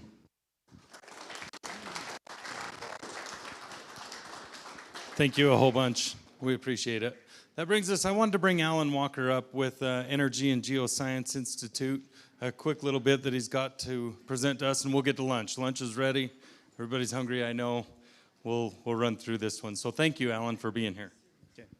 Okay. First off, I want to thank you and Bart for putting this together. These person-on-person things are just great. Really missed those during the pandemic. I wanted to invite you all to come down to Houston in about 6 months, participate in our next upcoming annual technical conference. The last 2 years we've done our technical conference at the Marriott Hotel in Salt Lake City, and we've only had a handful of our Houston-based energy producers come to those conferences. So this year we're going to Houston. We're going to do that on the 24th and 25th of October. Our background is oil and gas exploration, and we've transferred our technology to carbon sequestration and geothermal because all the expertise we have in those things applies subsurface. So we're going to be down there 24th and 25th of October. If you come, buy yourself tickets to go to the University of Houston and Utah football game, which is Saturday after that, and watch us teach Texans how to play football. Thank you very much. Wow. That's a great way to wrap it up. Well done, Alan. I like it. I'm not holding anybody up any longer. I ask you once more, forward that email to people that you feel should be at this program. Get them in here, forward it to them as you see fit. Let's go out and get something to eat. When we get done, please clean up after yourselves the best you can. Thank you to Southeastern Utah for housing us. So thank you for being here.